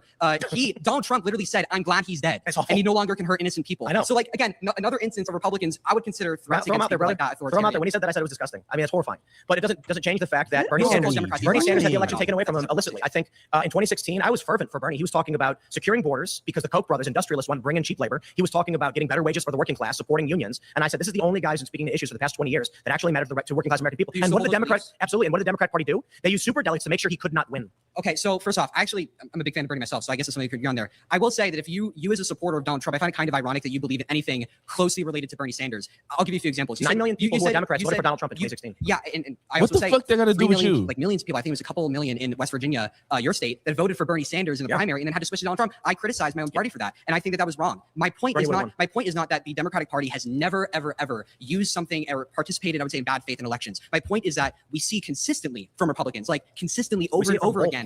Again, I think that's like both parties are all bad. You literally had Donald Trump trying to support the election. It's not both parties. It's just not. Everything is not both sides. Head to the chair in 3, 2, 1. That's how they love to paint shit. Yeah. Nice to meet you. Thanks for coming. Appreciate it. So yeah, you're not gonna have me defending the Democratic Party. I mean, let's go. Like a lot of people, and I don't want to defend Republicans. We're moving towards fascism on both sides. I do want to bring up two unique things that Trump has done that no one has ever done in United States history. So two is suing a pollster for a poll he didn't like in the state of Idaho, and I think the biggest issue is the Israel issue. So you have someone like Trump who sold TikTok to Larry Ellison, and he also owns CBS News. Oh yeah, Paramount entirely. Right. I think we both agree that's just not good where you give someone a media apparatus, and a social media apparatus like TikTok. These things worry me for sure. I think where we're going to agree with like Democrat and Republicans is the issue of Israel, particularly. Yes. If we're talking about authoritarianism, this is why I say, like, don't make me defend Republicans. Like, there's some things I will, but the Democratic Party and Republican Party, I feel like as an establishment largely align with each other, and then there are these like lesser issues that divide. And I think when you look at TikTok, I'll tell you this: the TikTok was sold explicitly because of Israel. Right. So the story is this. Initially, Republicans were very mad about TikTok because it seemed to promote progressive content, progressive ideology. Republicans had been banned. People supporting Trump had been banned. So the Republicans come out and say, we gotta ban TikTok. I was about to say, was that true? That's not true. And even the Israel thing, I don't think that's true either. It didn't get so because of Israel. No, that's not true.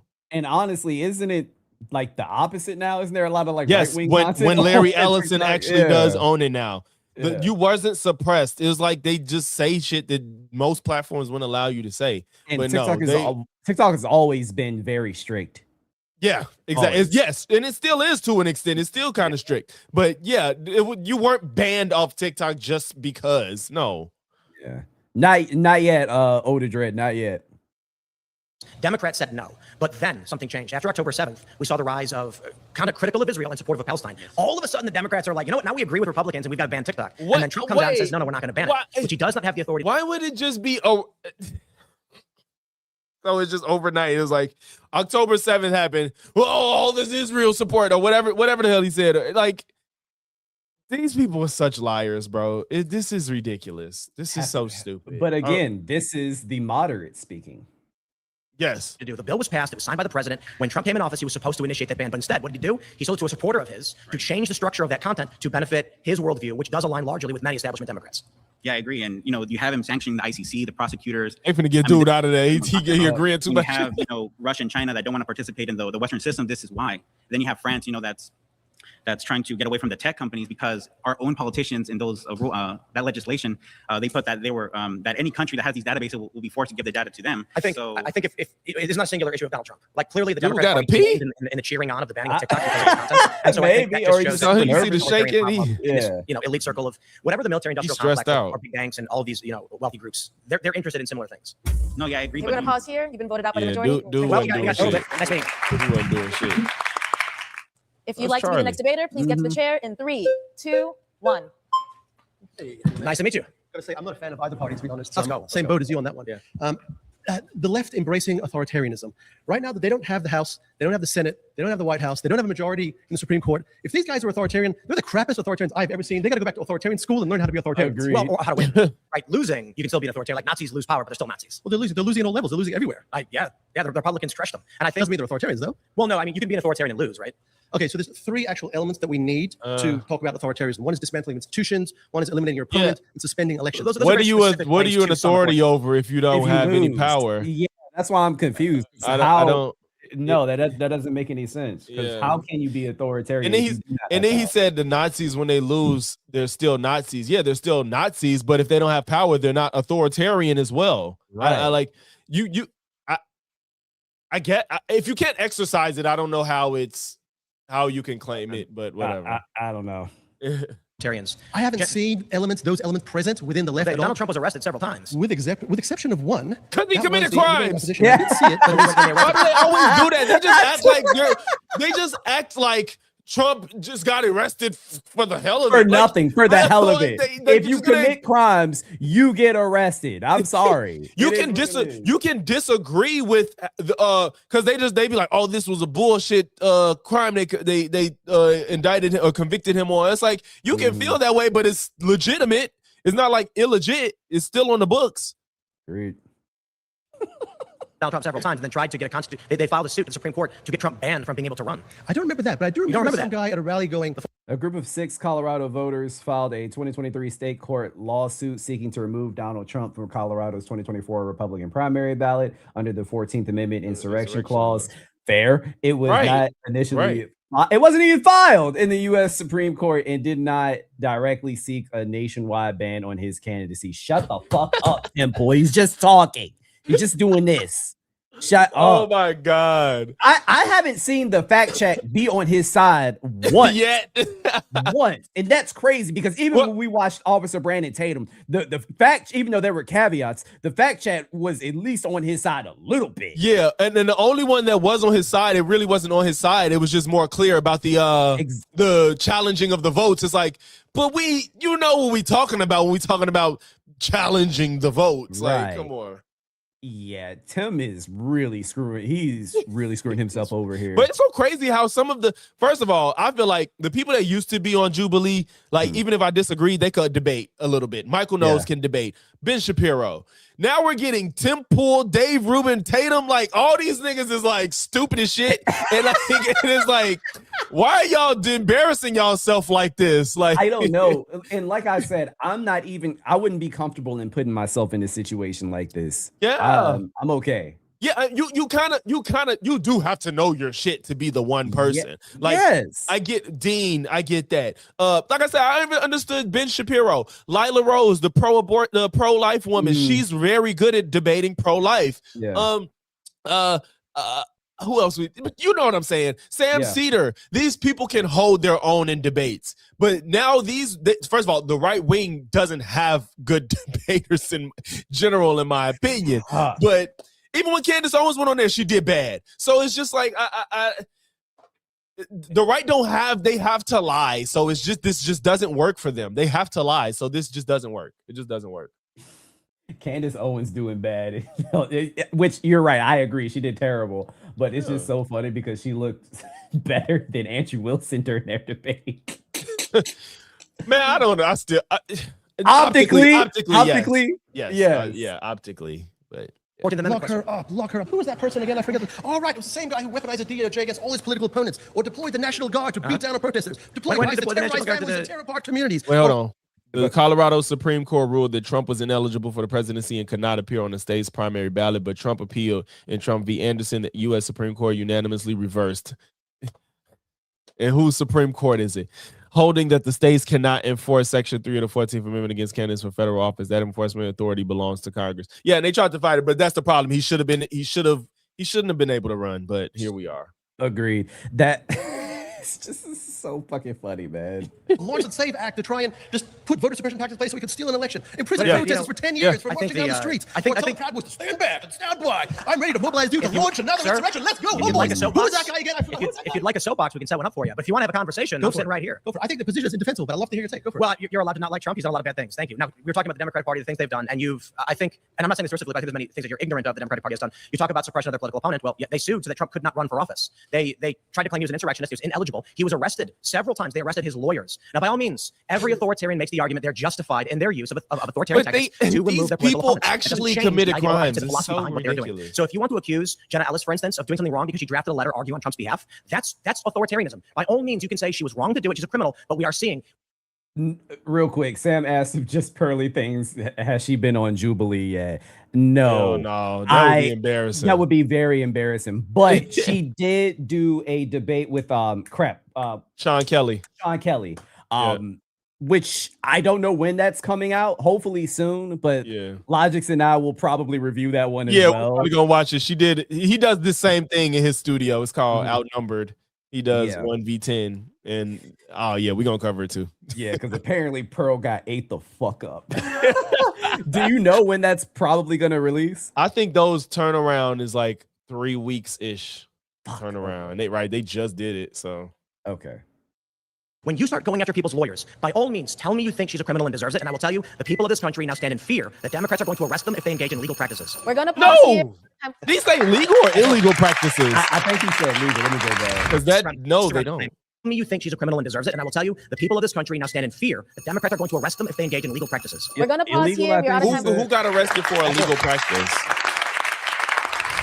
My next surrounded claim is that the United States is tracking towards a civil war. If you like this is probably the most dumb one. Yeah, this is such a stupid prompt. We Todd Ed. This is bad. This is a dumb prompt. It's not interesting. No, it's unfalsifiable. It's just like how are you gonna defend this?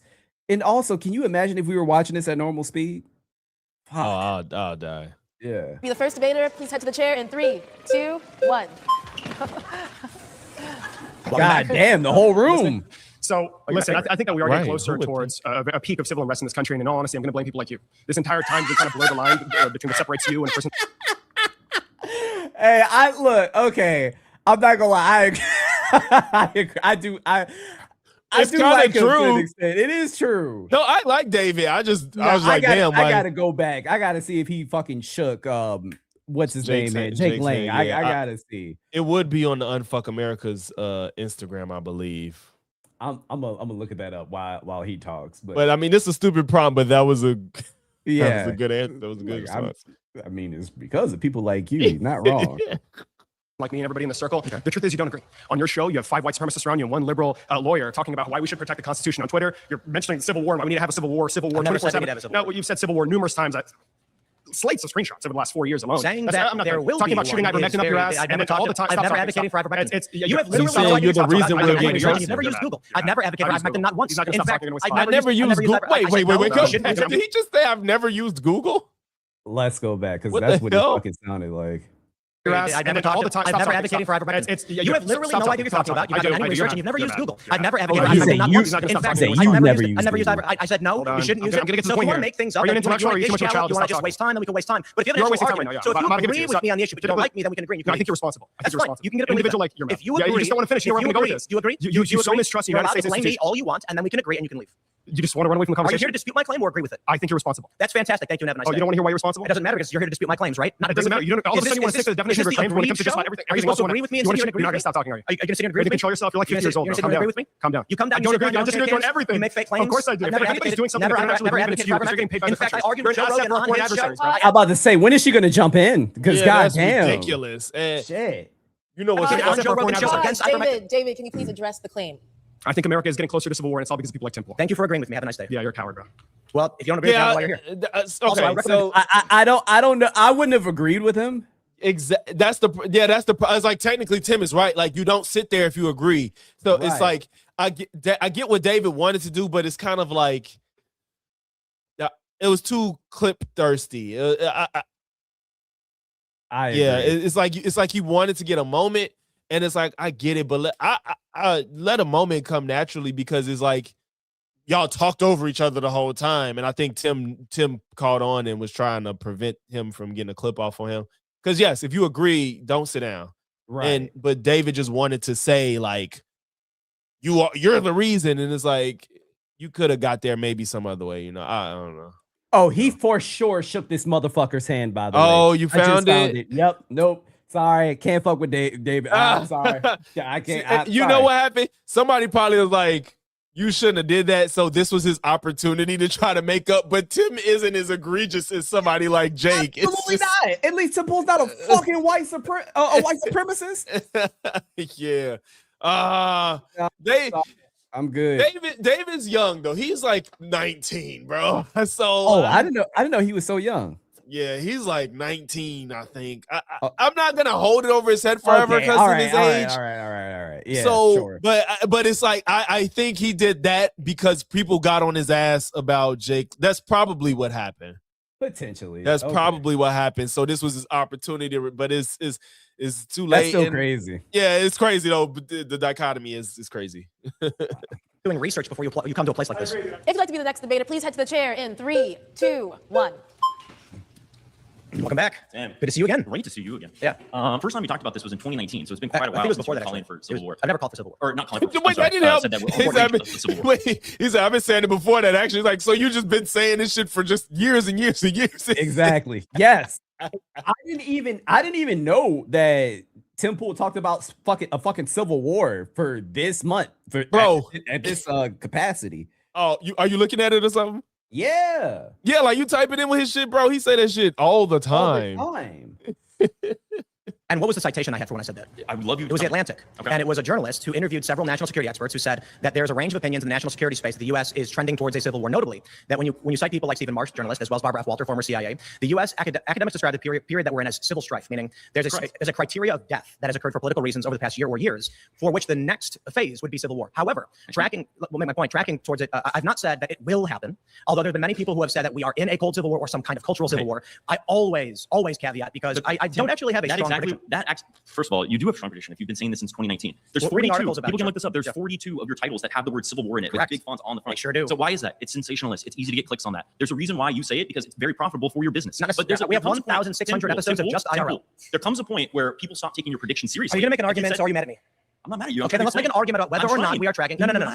If you're making an argument, you don't like my thumbnails, or you don't, you say my name over and over again. I'm saying that you say bullshit in order to get money. But let me ask you a question. Let me ask you a question. I will agree with you that there's increased polarization. I would attribute a lot of that to people being specifically online. Let me ask. There's also less interaction with people that are in different camps. Let me ask you a question. But you're going to sit here and tell me that we're way more polarized than Alexander Hamilton and Aaron Burr, who like shot each other with their disagreements. You're going to tell me that Andrew Jackson, who's the sitting president, you want a conversation, or are you going to be angry? Why was Aaron Danielson shot in the chest twice? Sorry. Why was Aaron Danielson shot in the chest twice? I'm not disagreeing that political violence is taking place. Answer the question. You say Alexander Hamilton and Aaron Burr, but I'm going to ask you a question about an assassination. You defer. You can say that. Let me ask you a question. Every year, and it doesn't. He didn't defer. He just agreed with him. I'm confused. It's so weird, and I hate when debaters do this. Like, even if you agree with them, they still want you to answer the question directly. Yeah, he seems like he's just hella agitated. Yeah, because I don't even think Mason's trying to be difficult. I think he's just trying to lay the groundwork of his argument. I agree, and I think he's still probably a little annoyed by David. This emotion is carrying over into this conversation right now, which is kind of funny. I never said there was. Let me ask you a question. Or if it does happen, you say, "See, I've had it all." Let me ask you a question. You do the same thing as like the Christian rapture people who say that the rapture's coming every fucking year. When it doesn't happen, you want a soapbox? You want me to get your soapbox? It's really easy. It's really easy to do what you do. It's really easy to do what you do. Like you literally just say, "The Civil War is happening next year." When the fuck did he put on a beanie? Yo, wait a minute. I looked away for a second. When did he put on the beanie? When the fuck did he do that? It's coming every year. You want a soapbox? You want me to get your soapbox? It's really easy. It's really easy to do what you do. It's really easy to do what you do. When the fuck did that happen? The beanie was a nice touch. I will give it to him. That was fucking funny. Oh, bro, I don't like it. I don't like it. Which part? The fact that he came there to do, like, he clearly was planning this. Like, you know what I'm saying? Like, oh yeah. The fact that he already had it geared like up in his pocket. Came like, so you know the prompts. You know what I'm saying? Like, you know the prompts. So it's like he knew what he was gonna get up there to do, and he kind of like forced the situation to go left so he could pull out his hat. But see, I disagree. I don't think he forced the situation to go left. I think it was already going left. But he had the hat. He knew that he wanted to get under Tim's skin. He knew that he was going to pull the hat out at some point. But there's no way that he could have predicted that Tim would be this annoyed during this conversation. That's what I'm true. saying. But I think just the prop in general, I think just having a prop is just kind of like... I'll give it to him. It's funny because I was like, when the fuck did he pull that out? If this show was about getting jokes off, okay, all right, Mr. Debater, you're right. I'm sorry, it's just it's kind of to me. The problem is if people start doing this more, it's going to turn into, first of all, people already hate Surrounded. Yeah. A lot of people like don't like what they're doing. So like if it turns into, I'm going to try to get my shit off on you so I can get the moment, and it's like.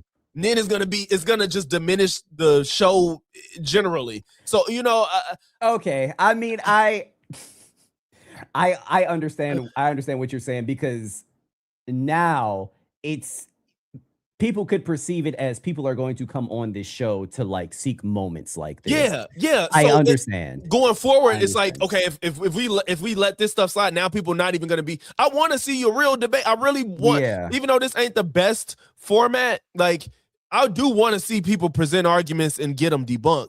And so I didn't want it to further come like I'm come with a prop so I could get this shit off on you. It's just, you don't want it to be a circus. Yeah, and people already think it's a circus as is, so it's like it'll be more of a, Okay, no, to be fair, I think Tim Pool did terrible reacting to this situation too. This was not this didn't make him look any better. So it's like, what's good, fatty? Shout out to you. Nah, he walked off like a baby. I mean, there could have been like, I don't know, dozens of ways that he could have handled this better. Like instead of just walking off like a bitch. I would think it would even be better if you set him up for like a dunk verbally. I think is better than a prop. Like if you had like set him up for a verbal dunk, it would have been better than busting out a prop to do a little skit. Like, I don't know. Yeah. Like you literally just say, Civil War is happening next year. Civil War is happening next year. It's coming. Make sure you subscribe to Timcast. Continue to watch my videos, please. Follow us on YouTube. Follow us on.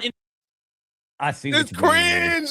All right. Okay. I see what you mean. Like it was. He's overdoing it now because if he just put the beanie on and didn't say anything else, I would have thought it was more funny. Honestly. Yeah. Okay. Instagram. It's easy to do what you do, bro.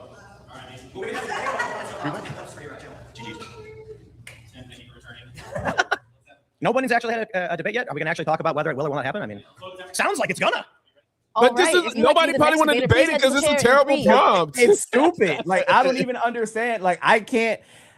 Like how. I don't know how he's going to defend it. Like he hasn't had a chance yet, really, to be fair. But I still don't understand. 2, 1. Welcome. Nice to meet you. Hey, nice to meet you. I think we are being constantly fueled by the people that are already in charge, that are up on top, that are already wealthy, and that already have power over the entire government. Donald Trump has 8 billionaires in his administration, including himself. You see his son's profiting, you see his friends profiting, you see everyone in close ties with him profiting. They're not going to give up this power. I don't think we're on the verge of a civil war. I think we're due for a revolution. Well, and I hope that's peaceful. I hope that's not violent. I hope we change. This is fantastic. No, I appreciate this. Can I ask you some questions? Yeah. Do you believe that Donald, and I'm not trying to accuse you of believing this, but do you think that Donald Trump is a fascist? Yes, I do. Do you think that there are Nazis in his administration? In his administration? Yeah. Do you think that they, I mean, how do you feel about them using the military to go after undocumented migrants in this country? I think it is an unnecessary use of force when we should be targeting violent criminals that have come into this country illegally. That should be the sole focus. When 70% of detainees in ICE custody do not have a criminal conviction, we're wasting resources and trying to use a show of militaristic. As of, I don't know why this got a fact check, but as of July. No, they backing up what he's saying. Okay. As of July 11th, 2026, Trick's analysis of ICE data found that 46,436 of 65,765 people in ICE detention. 70.6% had no U.S. criminal conviction. That is insane. Honestly, I thought it was a little lower than that. I thought it was like 60 something. Either way, it's still egregious. It's egregious. Yeah. No conviction does not necessarily mean no pending criminal charge, no prior arrest, or no criminal history outside the United States. It means ICE data did not list a U.S. criminal conviction. Yeah. Power, which is a huge proponent of fascism. How do you feel about the death of Renee Good and Alex Preddy? Unjustified. Are you going to do anything about it? I'm going to rally everyone here. Is rallying going to stop murder? I don't do this. Is rallying going to stop the killing? I annoy my few hundred friends and followers on my Instagram post by reposting news stories. Do you think rallying will stop the killing? He's trying to say like there's so much wrong right now with this administration that obviously you're going to end up in a civil war because you think that the president's a fascist and authoritarianism and there's Nazis in his party and you're mad about Renee Good and Alex Preddy.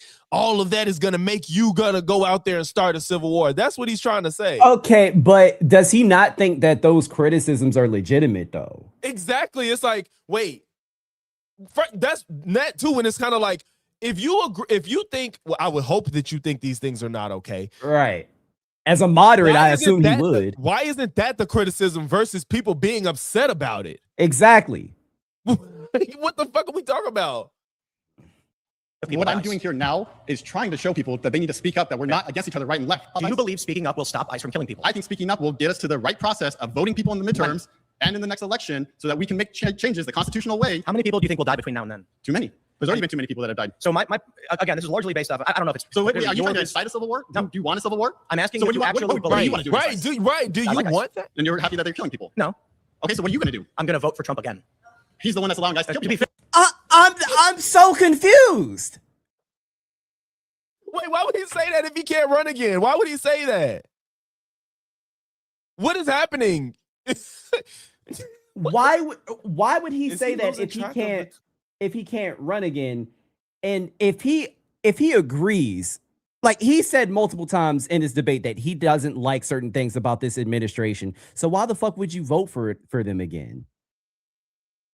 Why would you vote for Trump again? Even Bro, if that was the case? I think Tim went up here to like troll us because this is I don't know what's happening. I don't know what's happening. How are those a problem with the left leaning to war? Exactly. He's saying that you shouldn't be upset about injustice almost. It's like, or since you're upset about injustice, you should want a civil war, which is why we're going to one. Like, do you want a civil war or not? He said no, but it doesn't sound that way. Yeah, this one has me confused. This shit, my nigga, I'm kerscuffled. That's not even a real word, but I am kerscuffled. Wow. I'm going to vote for JD Vance. As I just said, he's the one not taking accountability. See, I think there's a distinction here. For one, the claim is meant to be like nonpartisan, but I have, of course, bipartisan views. Of course. I like the Trump administration, though they've done a lot of bad things. And that's fine. And we can call it those bad things, but I'm going to continue to support it. My point largely is either What? Chat. Okay, I can't. I think Tim has turned off his brain. I don't know what's happening. Did he just say we can call those bad things, but I'll continue to support it? Is that what he just said? There's no way that he just said that. He said, I'm going to continue to support him. I don't. Everybody got their flag up. I wonder how many people finna run up. Progressives will stand up against what they perceive as fascism, or fascism takes over. Which they are now, doing. by all means, we just had the largest protest in the history of the United States. We're argument going to pause here. Thank you. You've been voted by the majority. If you'd like to be the next debater, please head to the chair in 3, 2, 1. Everybody so the whole thing about civil war is that I do think that you need some sort of leadership, that is being financially disenfranchised to incentivize a civil war. And we don't really have any strong progressive leaders in office currently that are being meaningfully financially disenfranchised the way slavers were. So I think you don't. That's the challenge. I think yes, that is absolutely yes. That you is don't. If you take a look at civil wars in history, we can use the Syrian civil war as an example. It started with a dozen or so disparate factions, largely of locals and various ideologies that ultimately coalesced around one group, either the Free Syrian Army, but then ultimately got taken over. Right. So civil wars can be fomented through small factions that bubble up. Certainly, but I think that you are vastly overestimating the kind of militant capacity of the American left. Like, we truly do not have like a far left in the US that would be willing to take up arms. It is so small. Yeah. Furthermore, I do think that technology wise, it's not, it's not an even battle anymore. Like the military, the US military, which is largely conservative and currently, Trump is in charge of them. the technology that they have to track, surveil, to remotely kill people would be absurd. I mean, I guess we could do some sort of guerrilla warfare, but this is American territory. It wouldn't go down like Vietnam, you know, like we know where we are, we know where we're going. So this is a fantastic point, by the way, and this gets into what's known as the generations of warfare. Okay. So the earliest generation of warfare, obviously, is a guy punching a guy. As we got into the 1700s, well, maybe even before then, you get field battles and drums and trumpets, and they refer to this largely as like third generation. Fourth generation is what they refer to as insurgency, terror, guerrilla warfare tactics, which we saw famously people bring up during the American Revolution. Many people refer to the period we're now in as fifth generational warfare. And the question is, what is the purpose of conflict? And it's typically, not always, but to gain control of resources or a political group. Usually it's to gain control of something. And it could be for ideological reasons or economic reasons. What we're witnessing now, which I would say maybe we're not going to have what's called a hot civil war but remain cold, is the use of information technology for the purpose of controlling populations, like you've described. So in the broader picture, I would argue that what we are seeing now with TikTok and Instagram may actually stop kinetic conflict, which would be people shooting each other. Yes. And we may actually just end up with people being brainwashed and waving Israeli flags or something. Well, I mean, we're already kind of there. I mean, like Peter Thiel and Elon Musk are, the two most powerful tech dudes, and even Mark Zuckerberg and Jeff Bezos to some degree. They're in Trump's pocket, or maybe Trump is in theirs. And there's just, online, there really isn't a way for the left to meaningfully take control, not in a real sense. I think that, yes, the country will continue to get polarized, but will we have a civil war? No. Pause here. Thank you. You've been voted up by the I like Charlie. If you'd like to be the next debater, please head to the chair in 3, 2, 1. Hello. When January 6th happened, I actually thought we were headed towards a civil war then. I thought, oh my God, this is really bad. And so much so that what ended up happening is that gun sales increased predominantly on the left because they were so afraid of what was going to happen. And we had been seeing documentaries and news networks talking about the far right extremists who were already training with because like it's not like when you buy a gun, you got to put down your political party. Like, I have no idea. And things like that were attempting to potentially start a coup. And so if we were talking back then, I would actually agree with you. The reason I disagree with you now is because we don't have a faction of the left that is nearly as violently motivated as the right is. So if we were to talk about a hypothetical civil war, then I would argue the far right would start it, specifically because of what you just said. You said that you would like to re-elect Trump, that you would vote for him for a third time. But you didn't say Vance. You said Trump, right? And I think he has said Trump like twice. He said it twice. Yeah, like no. That was the first correction, wasn't it? Right? Yeah, it was. Well, no, Vance, sir, you originally said Trump, but I. Of again, your argument around and he the said Trump Constitution, again. So there is a faction of MAGA that wants him to run again and skirt the Constitution so that MAGA can stay in power. I think in a hypothetical, that would true, be Kings. I agree. True. And so, okay, but people like yourself who continue to spew this type of rhetoric of, is it going to happen? Is it going to happen?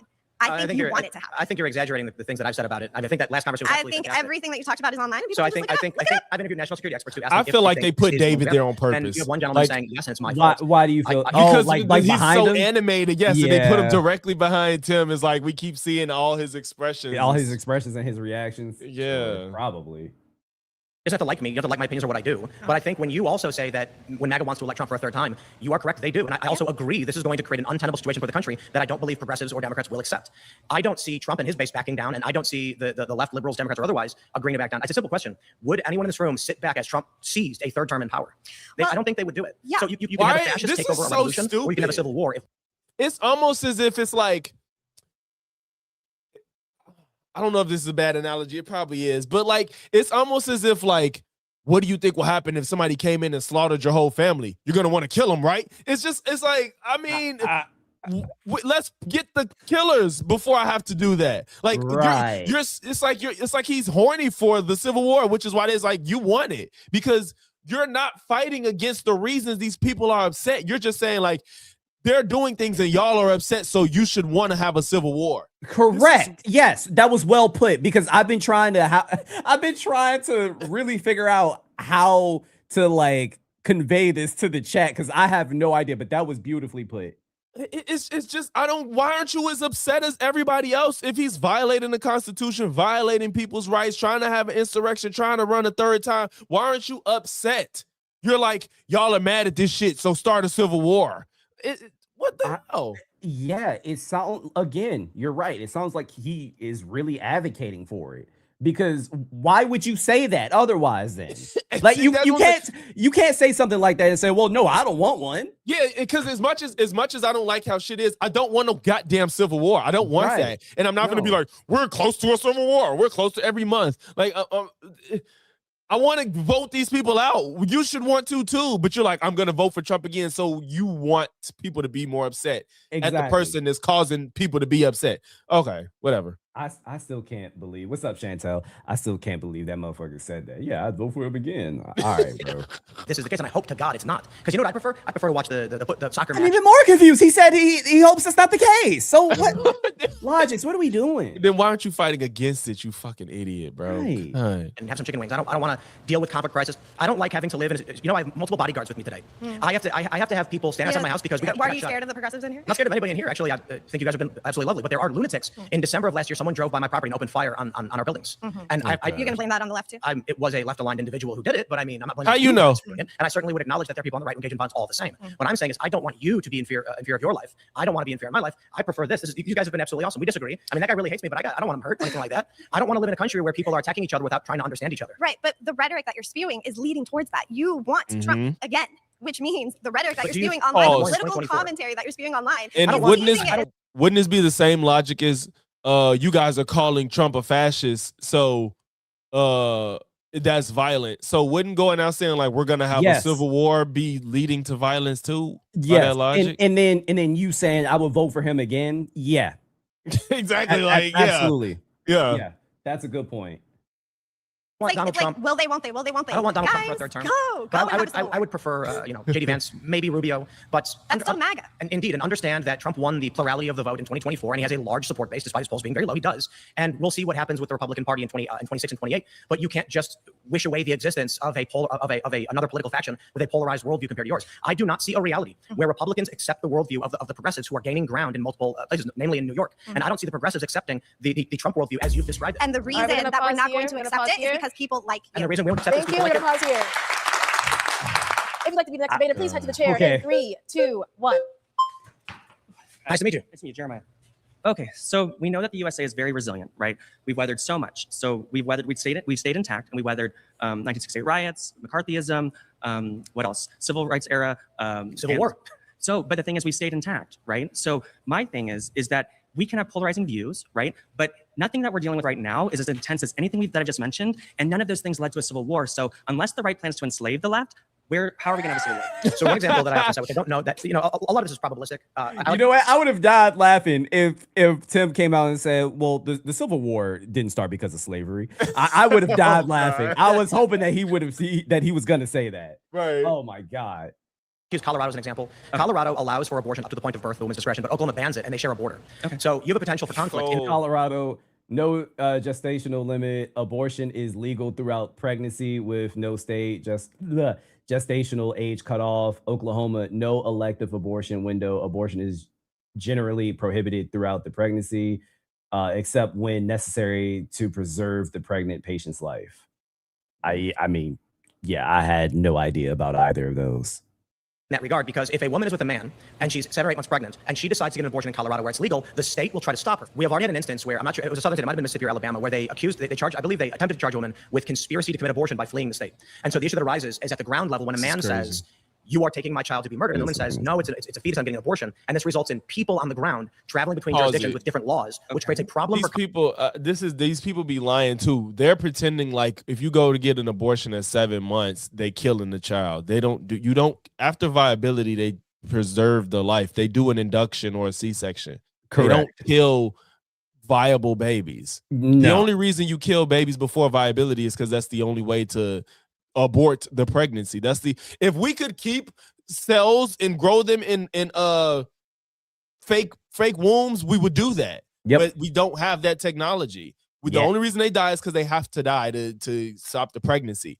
So they keep saying, first of all, and then I don't even know if I believe this anecdote, you're killing my child. And just, ain't no woman having no baby is getting an elective abortion at 7 months, bro. It's rare. That shit doesn't happen. Yeah, and of course, I won't say that 100%, but yeah, like this is not like nobody is. But if something like that was to happen, it'd be for a medical reason. Medical reason, right? It's not elective. That's what I'm saying. Like, ain't no woman like I don't want it no more at 7 months. Like that's just not happening. No. You're Colorado, in it not at that Oklahoma, point. which probably You're don't done. want So, but what I'm saying is that if you're saying the nation would fight, we don't even see internal fights within the states, like separate states. I would think that we would see that first before we'd see the nation fight. Well, we saw in Texas when the Biden administration deployed federal police and the Texas National Guard came and they were actually in dispute over the concertina wire on the border because Texas doesn't have the constitutional authority to deport. They sent out their state National Guard in defiance. And we of saw the that federal government. overreach here in California when Trump did that overreaching. Right, sending the Newsom. Marines But guess into, what? But the thing is, marijuana military fields. hasn't defected. The claim is that we are tracking towards one, and I think that's an academic claim. Okay, but it's also possible we have a What do you mean by revolution. tracking? Tracking like in 100 years? Like no, what- tracking means that what we have seen over the past 10 years historically runs parallel to other stories that have culminated in civil war, but don't always. So that's why academics say today's period is called civil strife. So why would you make this claim? Why, I'm why sorry, would- I missed it. I'm gonna go back a little bit. My bad.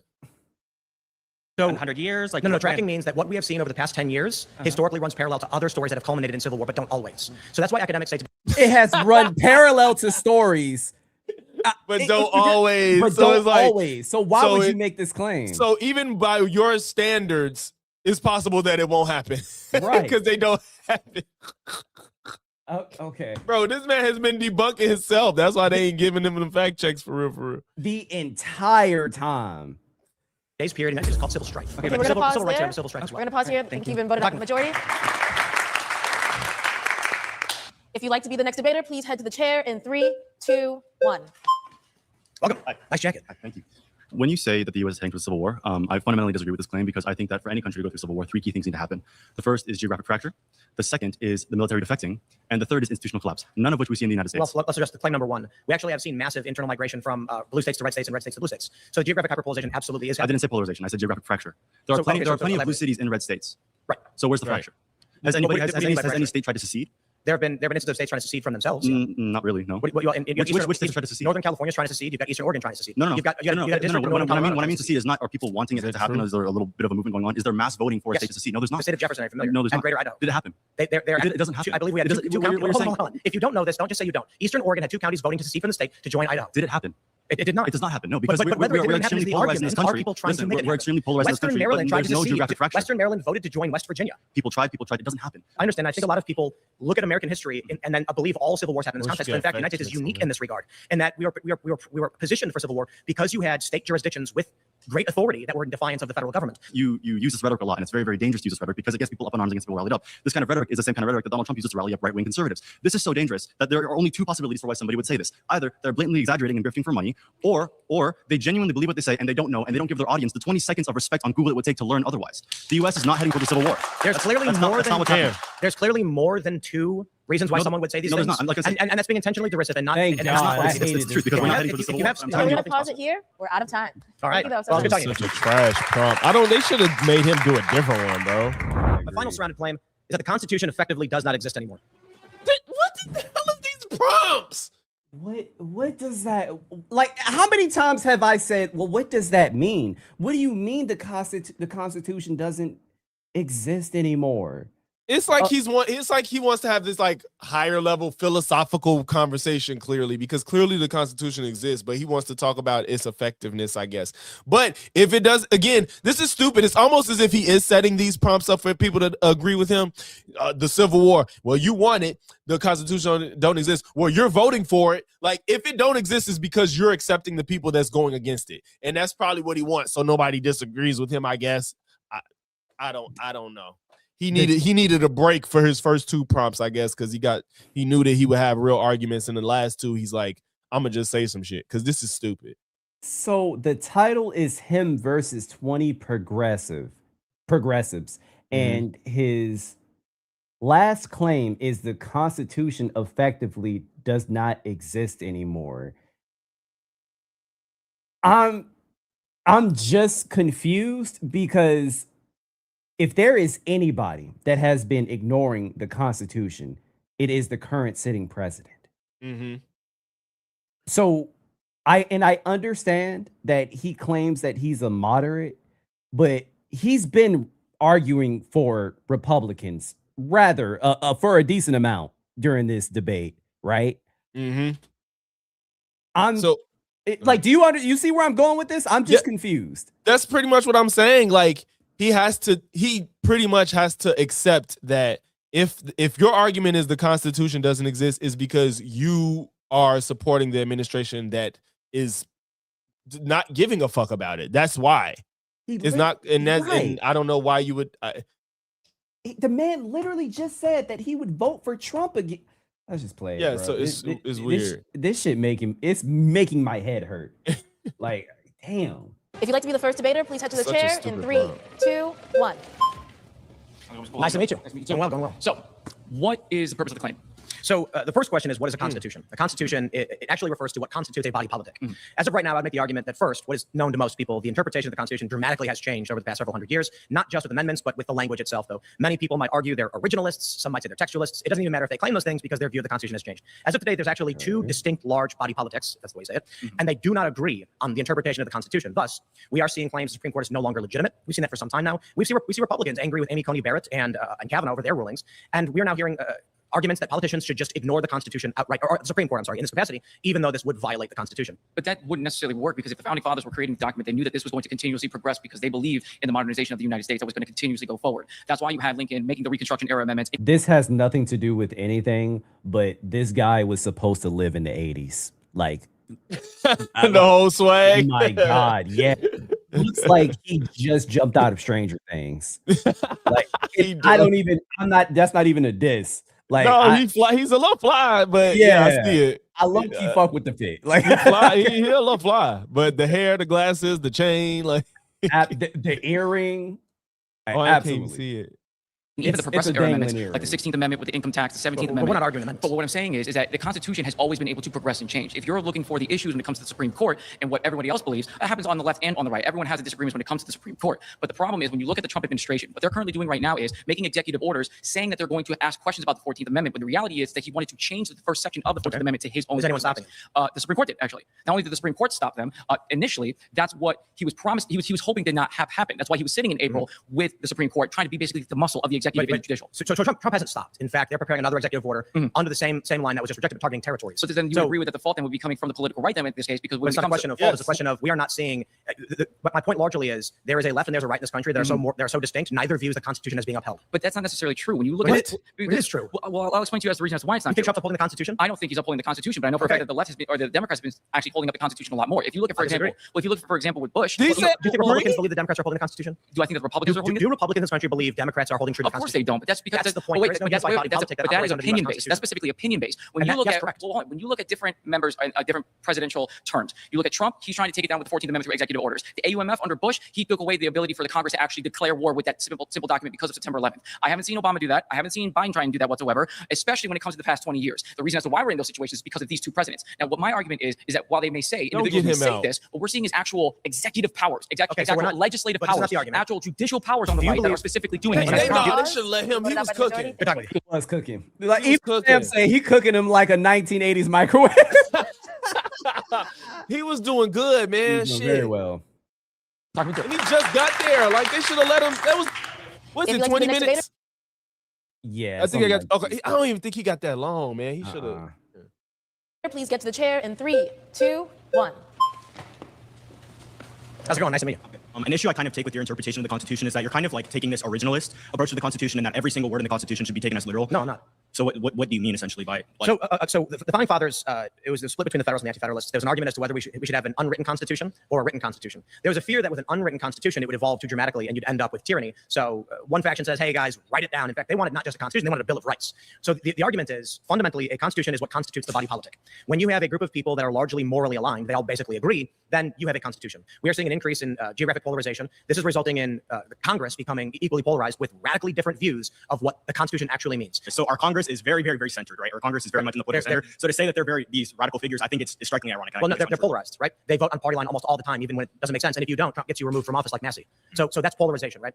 So they're going to vote for the agenda of the right or the agenda of the left. And I think that the easiest way to explain it is the amendments are the easiest way to approach this in understanding that the Constitution being largely, in my view, non-existent is the suppression of speech that we saw from Democratic Party administration officials. So that violates the First Amendment. You have to admit, though, like the First Amendment doesn't mean that you can say whatever you want. Like it certainly means you can express political opinions. But it has continually, like our judges in our Supreme Court has continually ruled that there are limitations on free speech. I agree. I can't scream that there's a fire in a movie. Yes, you can. Brandenburg v. Ohio, you're wrong. Right. Like there needs to be a shit. Hold on, let me go back. I think that yeah, read it. Yeah. Oh, you want me to read it? You can read it. It's fine. The familiar line is not a blanket legal rule. You may yell fire in a theater if there is a fire, or if you reasonably believe there is one and are warning others. But knowingly making a false alarm that is intended and likely to cause panic and can still lead to criminal charges, such as disorderly conduct or civil liability if people are harmed. And Brandenburg v. Ohio, you're wrong. Like there needs to be a very important precedent already. Like, that doesn't really. The phrase originated in Shank. Versus United States 1919, not Brandenburg v. Ohio 1969. Brandenburg established that speech may be punished as incitement only when it is intended and likely to produce imminent lawless action. It strengthened First Amendment protections, but it does not create a general right to knowingly cause a dangerous false panic. Pause here. Thank you. That's not. You've been voted that's up by true. the majority. That's me. If you'd like to be the next debater, please head to the chair in 3, 2, 1. Welcome back. Shake your hand again. All right. You're telling me that the Constitution effectively doesn't exist, right? Yes. Not that it's necessarily like low quality, but that it like effectively just does not exist at all. Well, let's not be super extreme. What I mean is, there's obviously You said it. You said that. I mean, it's literally the claim. So I just don't It's like let's not be extreme. Did he? I'm with you. Did he come here to troll? That's what I'm saying. Like it feels so unserious. This was a good assessment, though. Tim Pool does this. He plays this absurdism, but then does small pivots so people who normally disagree can find common ground to give the illusion that he's a moderate centrist. That was a good assessment of what he's doing. Shout out to you. I'm going to get Watson ABC, but so he can read. But what's been wrong with the way I've been reading? Like, what? First of all, let's not act like that name was easy. Yeah, I know. Name. That wasn't even like a good combination of letters. Like shut the fuck up, Tron, your old ass. At least I can see the words when I'm reading, you old motherfucker. Oh god. Go watch your black and white TV shows, okay? Go watch your Charlie Chaplin and shut up. And eat some oatmeal while you're at it. Lord. Old ass nigga. As to the power that our parties want. My specific argument here is that the Constitution. I'm sorry, was that a little much? It's a bit much. It's a bit much. Tron always talking shit. Not as being handled in like exactly the right way. It does exist. It's an important matter. Then great. The thing is, I don't know what your personal views is. My job here is just to dispute your claim. The claim is that it effectively does not exist. My argument is, insofar as we're all talking about the Constitution, is the court flawed or not? The Fourth Amendment being upheld? That reviews the Constitution. Is the Fourth Amendment being upheld? I'm not a constitutional scholar. I don't know, but there's active debate about it. The answer is that it's not. And we've had serious issue with flock cameras, for instance. One video I just watched where a guy got pulled over wrongly and arrested because a flock camera flagged his car down. Now, when the police show up at your house and accuse you of a crime with fake evidence and you get arrested, that is a violation of your rights. Just because it's not perfect don't mean it don't exist. Right. How could he have made this claim better? Like what? I think he could have. Instead of saying the Constitution doesn't exist, you could have said the administration doesn't follow the Constitution, or he doesn't. But they would all agree with him. True. That's but true. If you're a moderate, you know what's funny about this framing? Well, no, because you could get a moderate to go against right. He could have. Sounds like somebody that's on the right. It's kind of like that person said. It's just weird because you're coming in as a moderate, and then it's like you're arguing with people that can agree with you on these things, but it's the reason that y'all disagree. And he's not even like playing that part. He's like not even making it an interesting conversation. Right. Amendment, you can go dispute it in court, but you could dispute it in court with or without the I'm absolutely against those like flock cameras. But again, that's not the point of this topic. When we're talking about does the Constitution exist, insofar as there's still a court review system. Let's not argumentative. Sometimes there's not. A good example is the case of Andrew Arnheimer, where he was arrested in Georgia and brought to New Jersey in violation of his constitutional rights and put in prison because of this, which ultimately resulted in him getting out. So I understand there is a Constitution. I know there's a physical piece of paper, and I know that it does work. But I'm saying effectively, because what I'm saying is it has become so disputed and so ignored in most capacities that we may as like people are not abiding by it. The Democrats don't believe Republicans are. Republicans don't believe Democrats are. That's my point. That it is an ineffective. Thank you. You've been voted up by the majority. Good talking to you again. All right, if you'd like to be the next debater, please head to the chair in 3, 2, 1. How's it going? Nice to meet you. Nice to meet you, Luke. What is the point of telling a bunch of different progressives that a bunch of things that we all agree with? Thank you. What is the point of what I'm saying? Within this pocket of safe moderation, right? Yep. You are a former Bernie bro, right? Oh yeah. Hell yeah, I agree with you. I was there when the bird landed on the podium in Portland. I was fucking there, amazing, man. I completely agree. And we both probably got disenfranchised by our party, right? I didn't vote for anybody in 2016. Sure, hell yeah, you did your part then. Right? So my question is, what is the point of arguing this with a bunch of people who agree with you? Shouldn't you be surrounded by a bunch of People that you so-called condemn? I guess it's a production question. Yeah, no, you came there to debate these people knowing who you was debating. You should have said stuff they disagree with.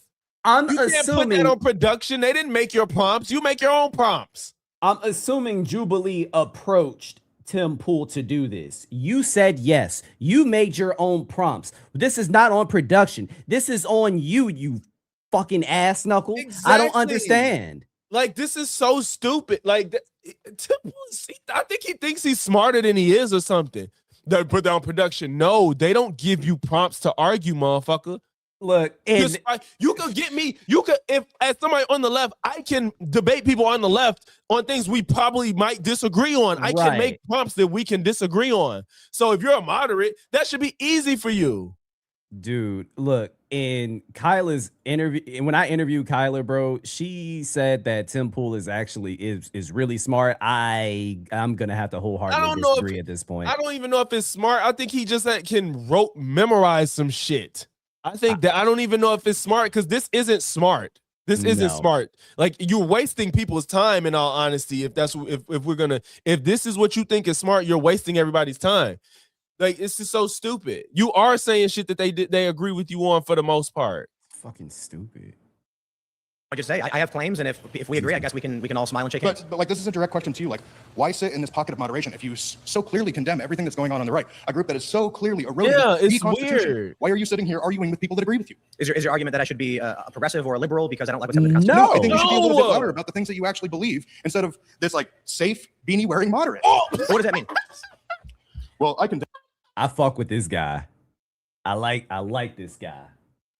What is this guy's name? I fuck with. I missed it. Oh, let's go back a little bit. He said fake beanie wearing moderate. God damn. Is your argument that I should be a progressive or a liberal because I don't like what's happening in the Constitution? No, I think you should be a little bit louder about the things that you actually believe instead of this like safe beanie wearing moderate. What does that mean? Well, I condemn everything that the right has done. I didn't say I condemn everything the right has done. Okay. Let's put it like this. When I look at the option in 2020 between Donald Trump and Joe Biden, I was actually supporting Tulsi Gabbard and Andrew Yang. And the Democratic Party does what the Democratic Party does. So I said, okay, well, who's the guy who's going to have my back more than them? These people I view as authoritarian, bad for a bunch of different reasons. And Trump's first term, it was a nightmare what they were doing. And Donald Trump put out a second term agenda. And I said, you know what? There's a bunch of these things I agree with. And the Democratic Party I find to be, it is untenable what they have done. Tim, like, you are a smart guy. I'm not going to sit here and call you dumb and shake my head at you. You're a Dude smart back guy. there shaking his head like easily conned. In what way? Saying that, like, well, no, he's going to do what he says he's going to do. What do you mean? Like, give me specifics. No, let him cook. Like, I appreciate that the line of thought, but you got to be specific. Give me a specific about something that you voted for Donald Trump to do. Tariffs. How did that work out? Oh my God. Tariffs? What the hell? That's like what I'll kind of give you something on the border. I will give you that after if you genuinely care about it. If you genuinely care, yes. I don't think a lot of them really care, but yes, if you genuinely care about the border, cool. Everything else he ran on was absolutely ridiculous. No health care plan, no plan for housing.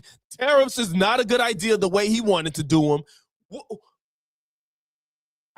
Why would he bring up tariffs specifically? Because, I mean, it's been a net negative, honestly. Like, just, oh my God. There aren't many positive things that you can say about the way that Trump implemented his tariffs. They need to stop putting their flags up. He is let killing it right now. You know what? See, this is why I love the black people during Officer Brandon Tatum's. They were letting them cook. Yeah, they was letting them cook. Yeah. Fantastic for me. Yeah, we're all rich, right? We're all cruising. Wait, that's working out for us. Well, I think there's a fundamental misunderstanding among people who don't do manufacturing or run businesses on the issue of tariffs. So for me, the issue of trade control was extremely important. We don't see it from the Democratic Party, so I voted for that. Trump did it, and I fully acknowledge that there's negative repercussions, but it's called spending money to fix problems down the road. Why are you willing to erode the Constitution, something that you so vehemently fought for? No, I think Democrats erode the Constitution substantially more. How? So, they're not in office. How? I think Tim is broken now, and he's like just saying things and not realizing that they can't all work in one framework. What the fuck is going on? They have the presidency, they have the House, they have the Senate. What the fuck is he talking about? We can talk about the First Amendment. We can talk about the Biden administration going getting people banned. That's the easiest one. But the Trump administration is working on it. It's just, even if you, oh my, I'm sorry. Okay, we repeating ourselves at this point. I remember that nasty Democrat, Brandon Carr, who took down Jimmy Kimmel, the stand-up comedian that I also am. What did Carr say?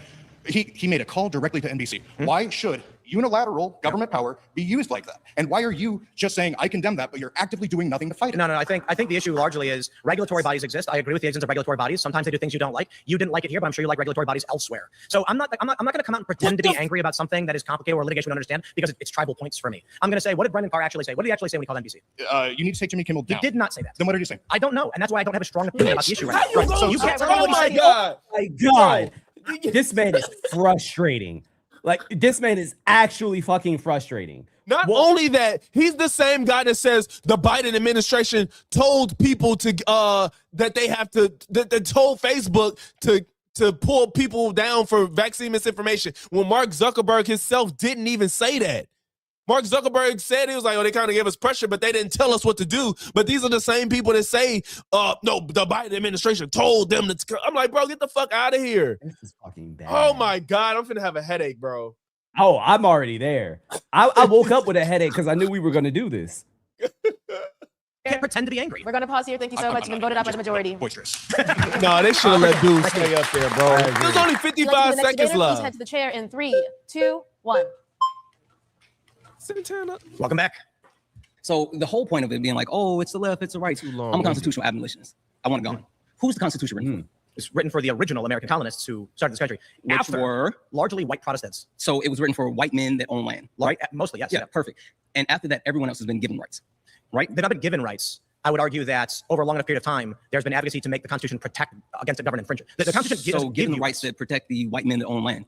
Everyone else. I don't think we're disagreeing. I'm saying the Constitution doesn't give us the rights. It stops the government from doing things. Yeah, sure. It gives you the protection from blah, blah, blah. Fine. Yeah, it was like overwhelmingly white European. Yeah, so the point that landowners. I'm making is we've seen throughout the history of our country that other people have been attacked, right? Every other marginalized group has been attacked. There's been amendments. There's been back and forth whether people do or do not have access to rights. The whole point that I'm getting to is the United States Constitution needs to be thrown out completely. Thomas Jefferson agrees with me. Well, Thomas Jefferson said that the Constitution should be rewritten every 19 years. Now, around that time, they were done early, so I'm thinking it's like 50 years or whatever. But he made the point that if we actually have legislation, laws, or a constitution that governs people in the future based off of what we've written, then we're doing an injustice. So saying that we should uphold something that was written 250 years ago when I was 3/5 of a person, like, what are we doing? Oh, back then it was worse than that. Yeah, no. Have you read the 1619 Project? No. Okay, cool. The reason the Constitution and the way the United States government is set up, it's literally because the founding fathers were slave owners. They were racist slave owners that wanted to uphold that power, and they wanted to give power to the states. Well, there's a lot of context missing from that. You're familiar with the issue of the Declaration of Independence in South Carolina and Georgia. Thomas Jefferson was angry with the king for bringing slaves to the colonies. I'm not saying he wasn't. I'm confused. Wasn't there already 55 seconds on the clock? What did we miss? Was it a 1 and we missed it? I could have sworn it was only 55 seconds too. Bro, it just started moving again, like the clock. And I feel like it did. Was it a 1 or 2 there? Did we miss it? Like, I feel like you didn't. No. It said 50 when you pointed it out. That bitch said 55. And Santana started talking, and it still said 55, and it just started to move. I'm finna go back on my YouTube thing. I promise. Wait, let's see. Because I remember when you made the comment. I'm looking back on the YouTube. By the way, yes, it only. Yep, bro, it's no 1. Okay, that's what I fucking thought, because it literally just started moving, and I feel like it did that. It did that before during the live stream again. Like, and I was like, I thought I was tripping. What the hell? Yeah, I don't know, but that's interesting. But I was about to say, shout out to y'all. I've been holding like over 100 people in here just talking about this, and this has been brutal. I'm not gonna lie. Like this. Like, shout out to y'all, man. Shout out to y'all. Shout out to everybody that popped up in both of our live streams as well. Golly. He wanted to include a One provision. of the biggest reasons for the Revolutionary War is because Britain no longer wanted to uphold chattel slavery, and the colonies wanted to because they had been so successful as far as making money. The colonies, period. The Southern colonies did. The colonies, period. After the Civil War. Okay, so my issue with this conversation, which I like the conversation, but we're not talking about the prompt anymore. It's what Santana want to talk about, and I knew he was about to do that. I mean, honestly, I don't even care anymore because the prompt is so fucking stupid. It's so stupid, right? It is what it is. It's more interesting. Shifted away where you saw kind of a split where the northern colonies didn't want it as much as the southern colonies. colonies. Brother's educated. This is around 1820, in fact. I'm saying after around 18. Not after the Civil War. I'm sorry, after the Revolutionary War. Right. So yes, very shortly after the Revolutionary War, Thomas Jefferson had written a statement for the Declaration that stated, "The king has brought people to this land to wage war against us," something to that effect. And South Carolina and Georgia contested to its inclusion in the Declaration because they wanted slavery so bad. But don't get me wrong, all of the colonists said, we agree on one of the biggest drivers was the fact that there was a slave that was in the colonies, and his slave owner took him to Britain, and Britain actually had a rule that no one could be slaves, and so he was able to win his freedom for being in Britain, and that shook the foundation of the colonies, which forced them to actually push forward the Revolutionary War and then come with the United States Constitution. The point that I'm trying to make is the United States Constitution needs to be abolished because it does not protect all the people. We need to completely rewrite the United States Constitution and give protections to everyone. Everyone needs to have equal rights under the protection. Yeah, they losing their shit. Do you think that you're allowed to have your opinion on constitutional stuff, I'm not gonna argue. How do you think this country would react if you were successful in abolishing the Constitution? Yeah, I think that it would be a violent revolution. Pause here. We are out of time. Violent, Santana's a communist and he wants Tim, violent it's time revolution. for the final debate. You'll have 10 minutes uninterrupted. Now look around the room and choose who you like to continue the dialogue with. I think I'll go with. I like this guy. Why did you choose? Yes. He asked me questions about why I believed what I believe or why I would vote the way that I did, and I thought it was genuine. I thought we could have a good conversation. So I'm interested in hearing also what he thinks and what he believes, and where maybe we'll disagree and agree. Yes. My surrounding claim is that in 2026, all moderates are cowards. That's a good one. Well, no. That's a good one. Sure. That's a good one. I think that one of the biggest problems that we have in this country is media polarization. There are family members of mine that only watch MS Now, and there are family members of mine that only watch Fox News, and I watch both.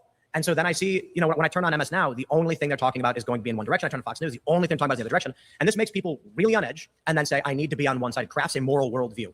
While I certainly understand your point, actually, let me do this. Are you saying take a side, stand up for something?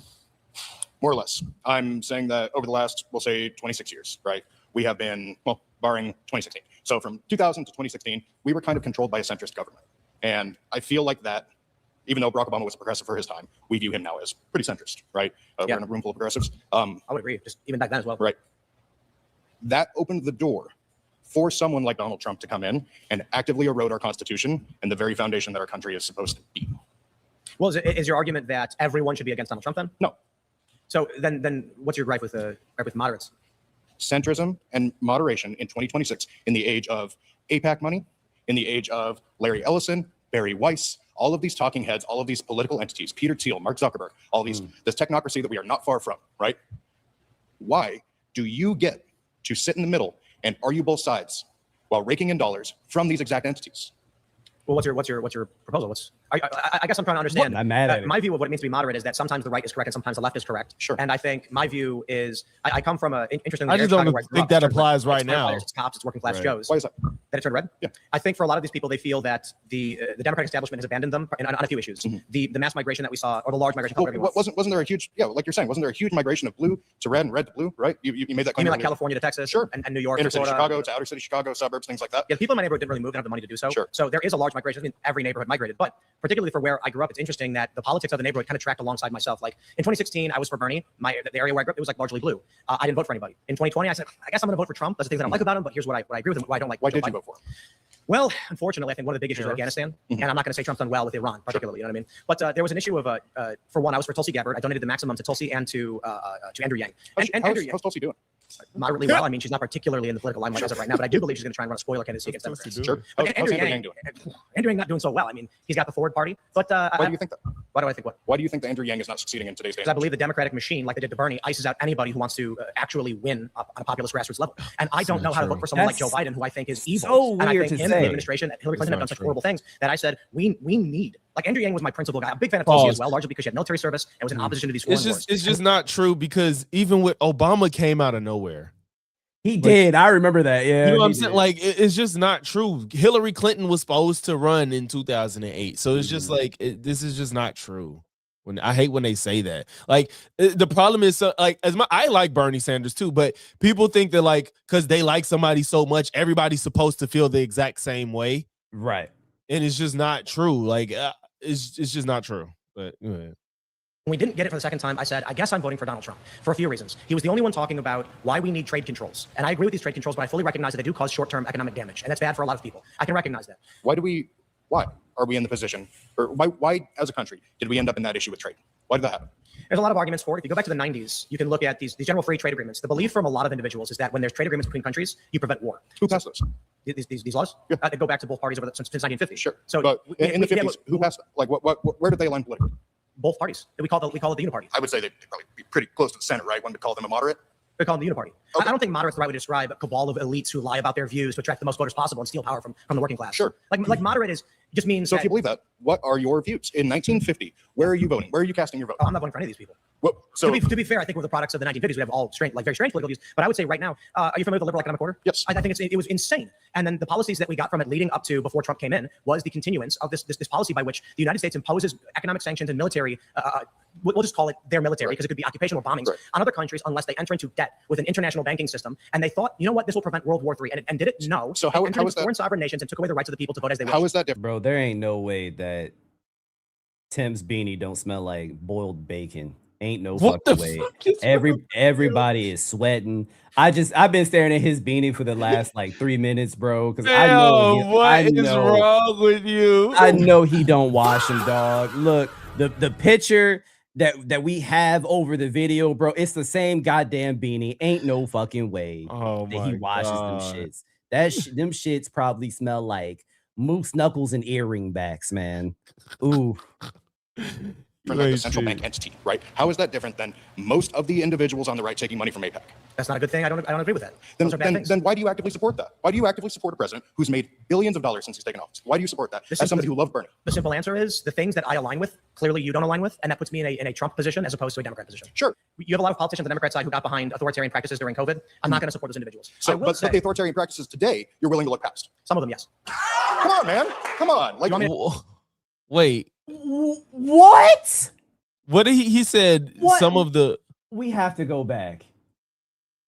Position as opposed to a Democrat position. Sure. You have a lot of politicians on the Democrat side who got behind authoritarian practices during COVID. I'm not going to support those individuals. So, but the authoritarian practices today, you're willing to look past. Some of them, yes. They lost it. Some of them, yes. You have any thoughts? I don't like the fact that, I mean, I guess they can't argue it every little thing, but I don't agree that the authoritarian, they always refer to COVID, and I don't believe nothing that happened during COVID was authoritarian. Public health is a thing. Like, it's just, that's a thing. I agree. Public health is a thing. And these conversations about COVID in general are so fucking weird because I feel like the blame gets shifted to Biden a lot. But COVID was already prevalent. Shutdowns were already prevalent before Biden even. They literally forget that Trump was president from March to January.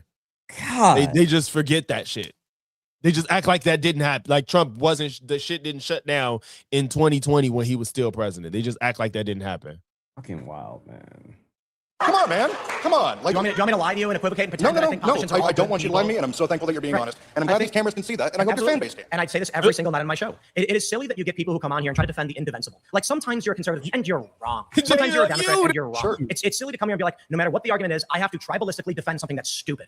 But here's the issue. There are things that Democrats have done that terrify me, and I cannot support. Now, that being said, is there good that they've done? There's a possibility. The one what I like to about for the things Joe that Biden the is right's done? ATM issues. I know it seems a little light, but I can't believe that the right attacked Joe Biden on the issue of trying to get rid of ATM fees. I know it might sound so light. Okay, out of everything the left has done, the good, the only thing that you could pick out was fucking ATM fees.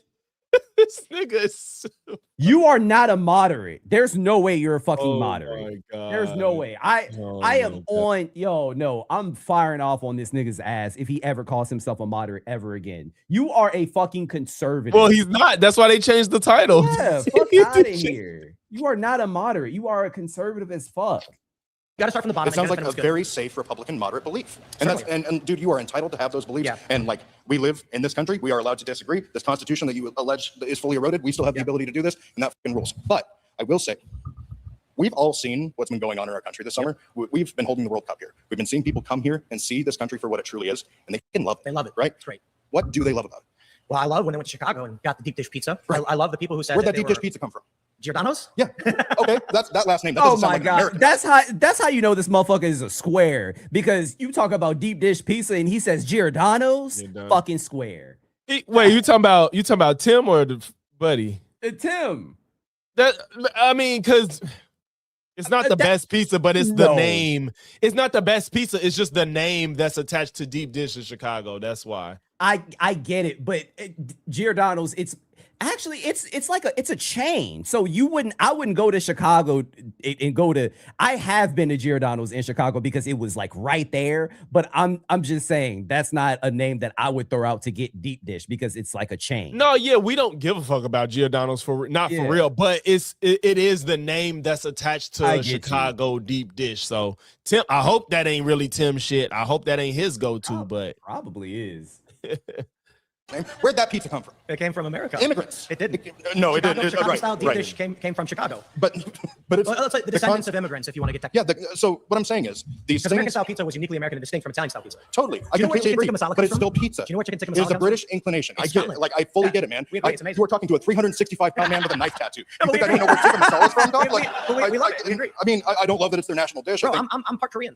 I had family who fled war and came to America and were welcomed in the beautiful bosom of this nation to live an amazing life. Then why are you voting for an entity that wants to erase that? They don't want to erase it. I think you have a misconception. I think it comes down to I look at a Biden administration that brings in there's wide estimates from 4 to even upwards of 20 million, right? And if you pick what number you think is right or what's wrong, it doesn't matter. We saw mass migration into this country on a large scale, and I think that is bad for the economy. I think it's bad for the younger generation. And I see ideologies pushed by Democratic Party politicians and activists that I think are detrimental to the future of the younger generation of this country. So we keep talking about this Civil War issue, these secessions and everything. The big issue that's going on geopolitically is we've got a massive fucking target on our back. Wouldn't you want more people to be in this country to fight against that? Wouldn't you want more What's the hands? target? I mean, like who's the threat? We are. Israel, through us, is a threat. So we have. But you're saying like there's gonna be retaliation in the United States? Absolutely. They are hanging banners calling for the assassination of our sitting president. Yeah. And I don't agree with that. I don't want that to happen. If that were to happen, I do not like the outcome that's going to. I don't see how bringing in more people from around the world, which whether right or wrong, changes that. Isn't a larger country stronger? Isn't China vastly more advanced than we are? No, certainly no. Yes, like, they are. Is India? What? Like they have. Did he? But we're more developed. As developed as we are, yes, the more the better. If you're not developed, of course not. We're almost done. This country thrives through its population. What is he talking about? He doesn't know. You said it yourself. He doesn't fucking know. High levels of poverty in certain areas. I think they exist within a caste system. We're comparing different things. I think the United States likes to put on these airs, particularly Republicans, about how everything's perfect and great when it's not. You've got slums. Japan does this. China does this. Yeah. It's hard to gauge who's like which country is going to be the pinnacle of success of their ground population. I don't want us to be the pinnacle. I want us to be the country that we should be. Which is a country that continues to change and grow and develop and welcome people. I'm gonna pause here. We are out of time. So I want to thank you both. I want to thank all the debaters. It was great. I like that guy. I like him too. You guys brought a lot of passion. I loved it. Tim, I want to thank you for taking them all on. That is not easy. Would you like to continue this conversation on our podcast? Yeah, absolutely. Love to hear it. No. And I love that you guys watched and tuned in. Thank you for watching and catch us next time. I think it was great. I think everybody did a pretty good job. As long as we're trying to have a real conversation and get to the heart of it, things usually work out well. Although there was that one guy who seemed really mad at me. You know? I came here holding Tim to a very high standard, that of at least a 5-year-old in grade school. I mostly think that Tim doesn't care about what the fallout of his rhetoric is. He's primarily focused on one thing and one thing only, and that's generating profit. Well, when you tell me that because I want to vote for what I believe and I'm making civil war happen, that's just proving my point. I think Tim.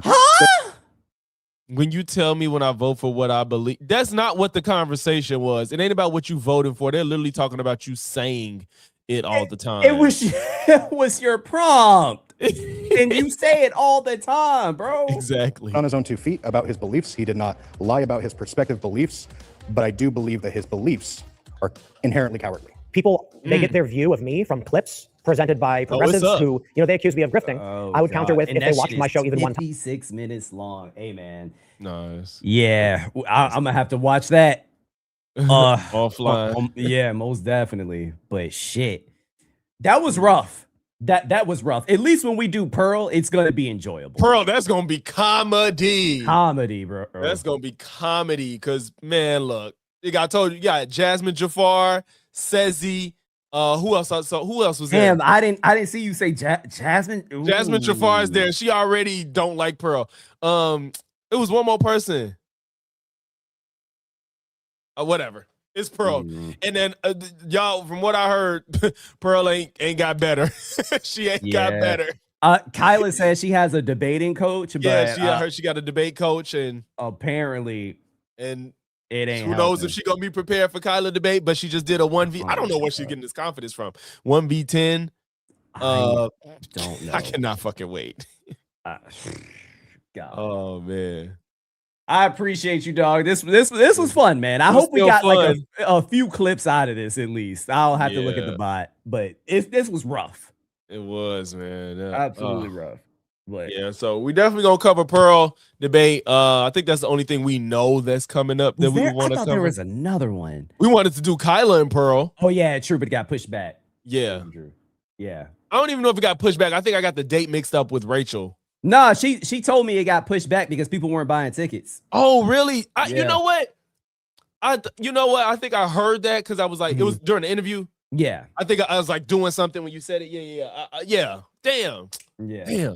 That pissed me off. I was like, God damn it. Yeah. I gotta wait for that even more. I know. I can't wait for that shit. Of course we saw the Anna debate. Yeah, I have a video on it if you want to. I think we both have videos on it. We both got videos on it. Yeah. Yeah. If you want to check that out. But yeah, we appreciate y'all. Watch the Officer Tatum video that I just put out today. Logics, what you got going on? I don't know, y'all. I've been out of my groove. It'll be a video up tomorrow. I don't know what it's gonna be, but it's gonna be a video up tomorrow. You got to get back in the groove, man. Yeah. There might be something that I can send you. Something may apply. I was gonna talk about it on Saturday, but I'll see if you'd be interested in talking about it. Video for the video tomorrow, I'm talking about Maul from Rory and Maul because he corny as fuck. What he do now? So I don't know if you saw this, but J. Cole posted J. Cole, he performed in like Cleveland, I think. I forgot where it was, but he was performing Love Yours and he was crying.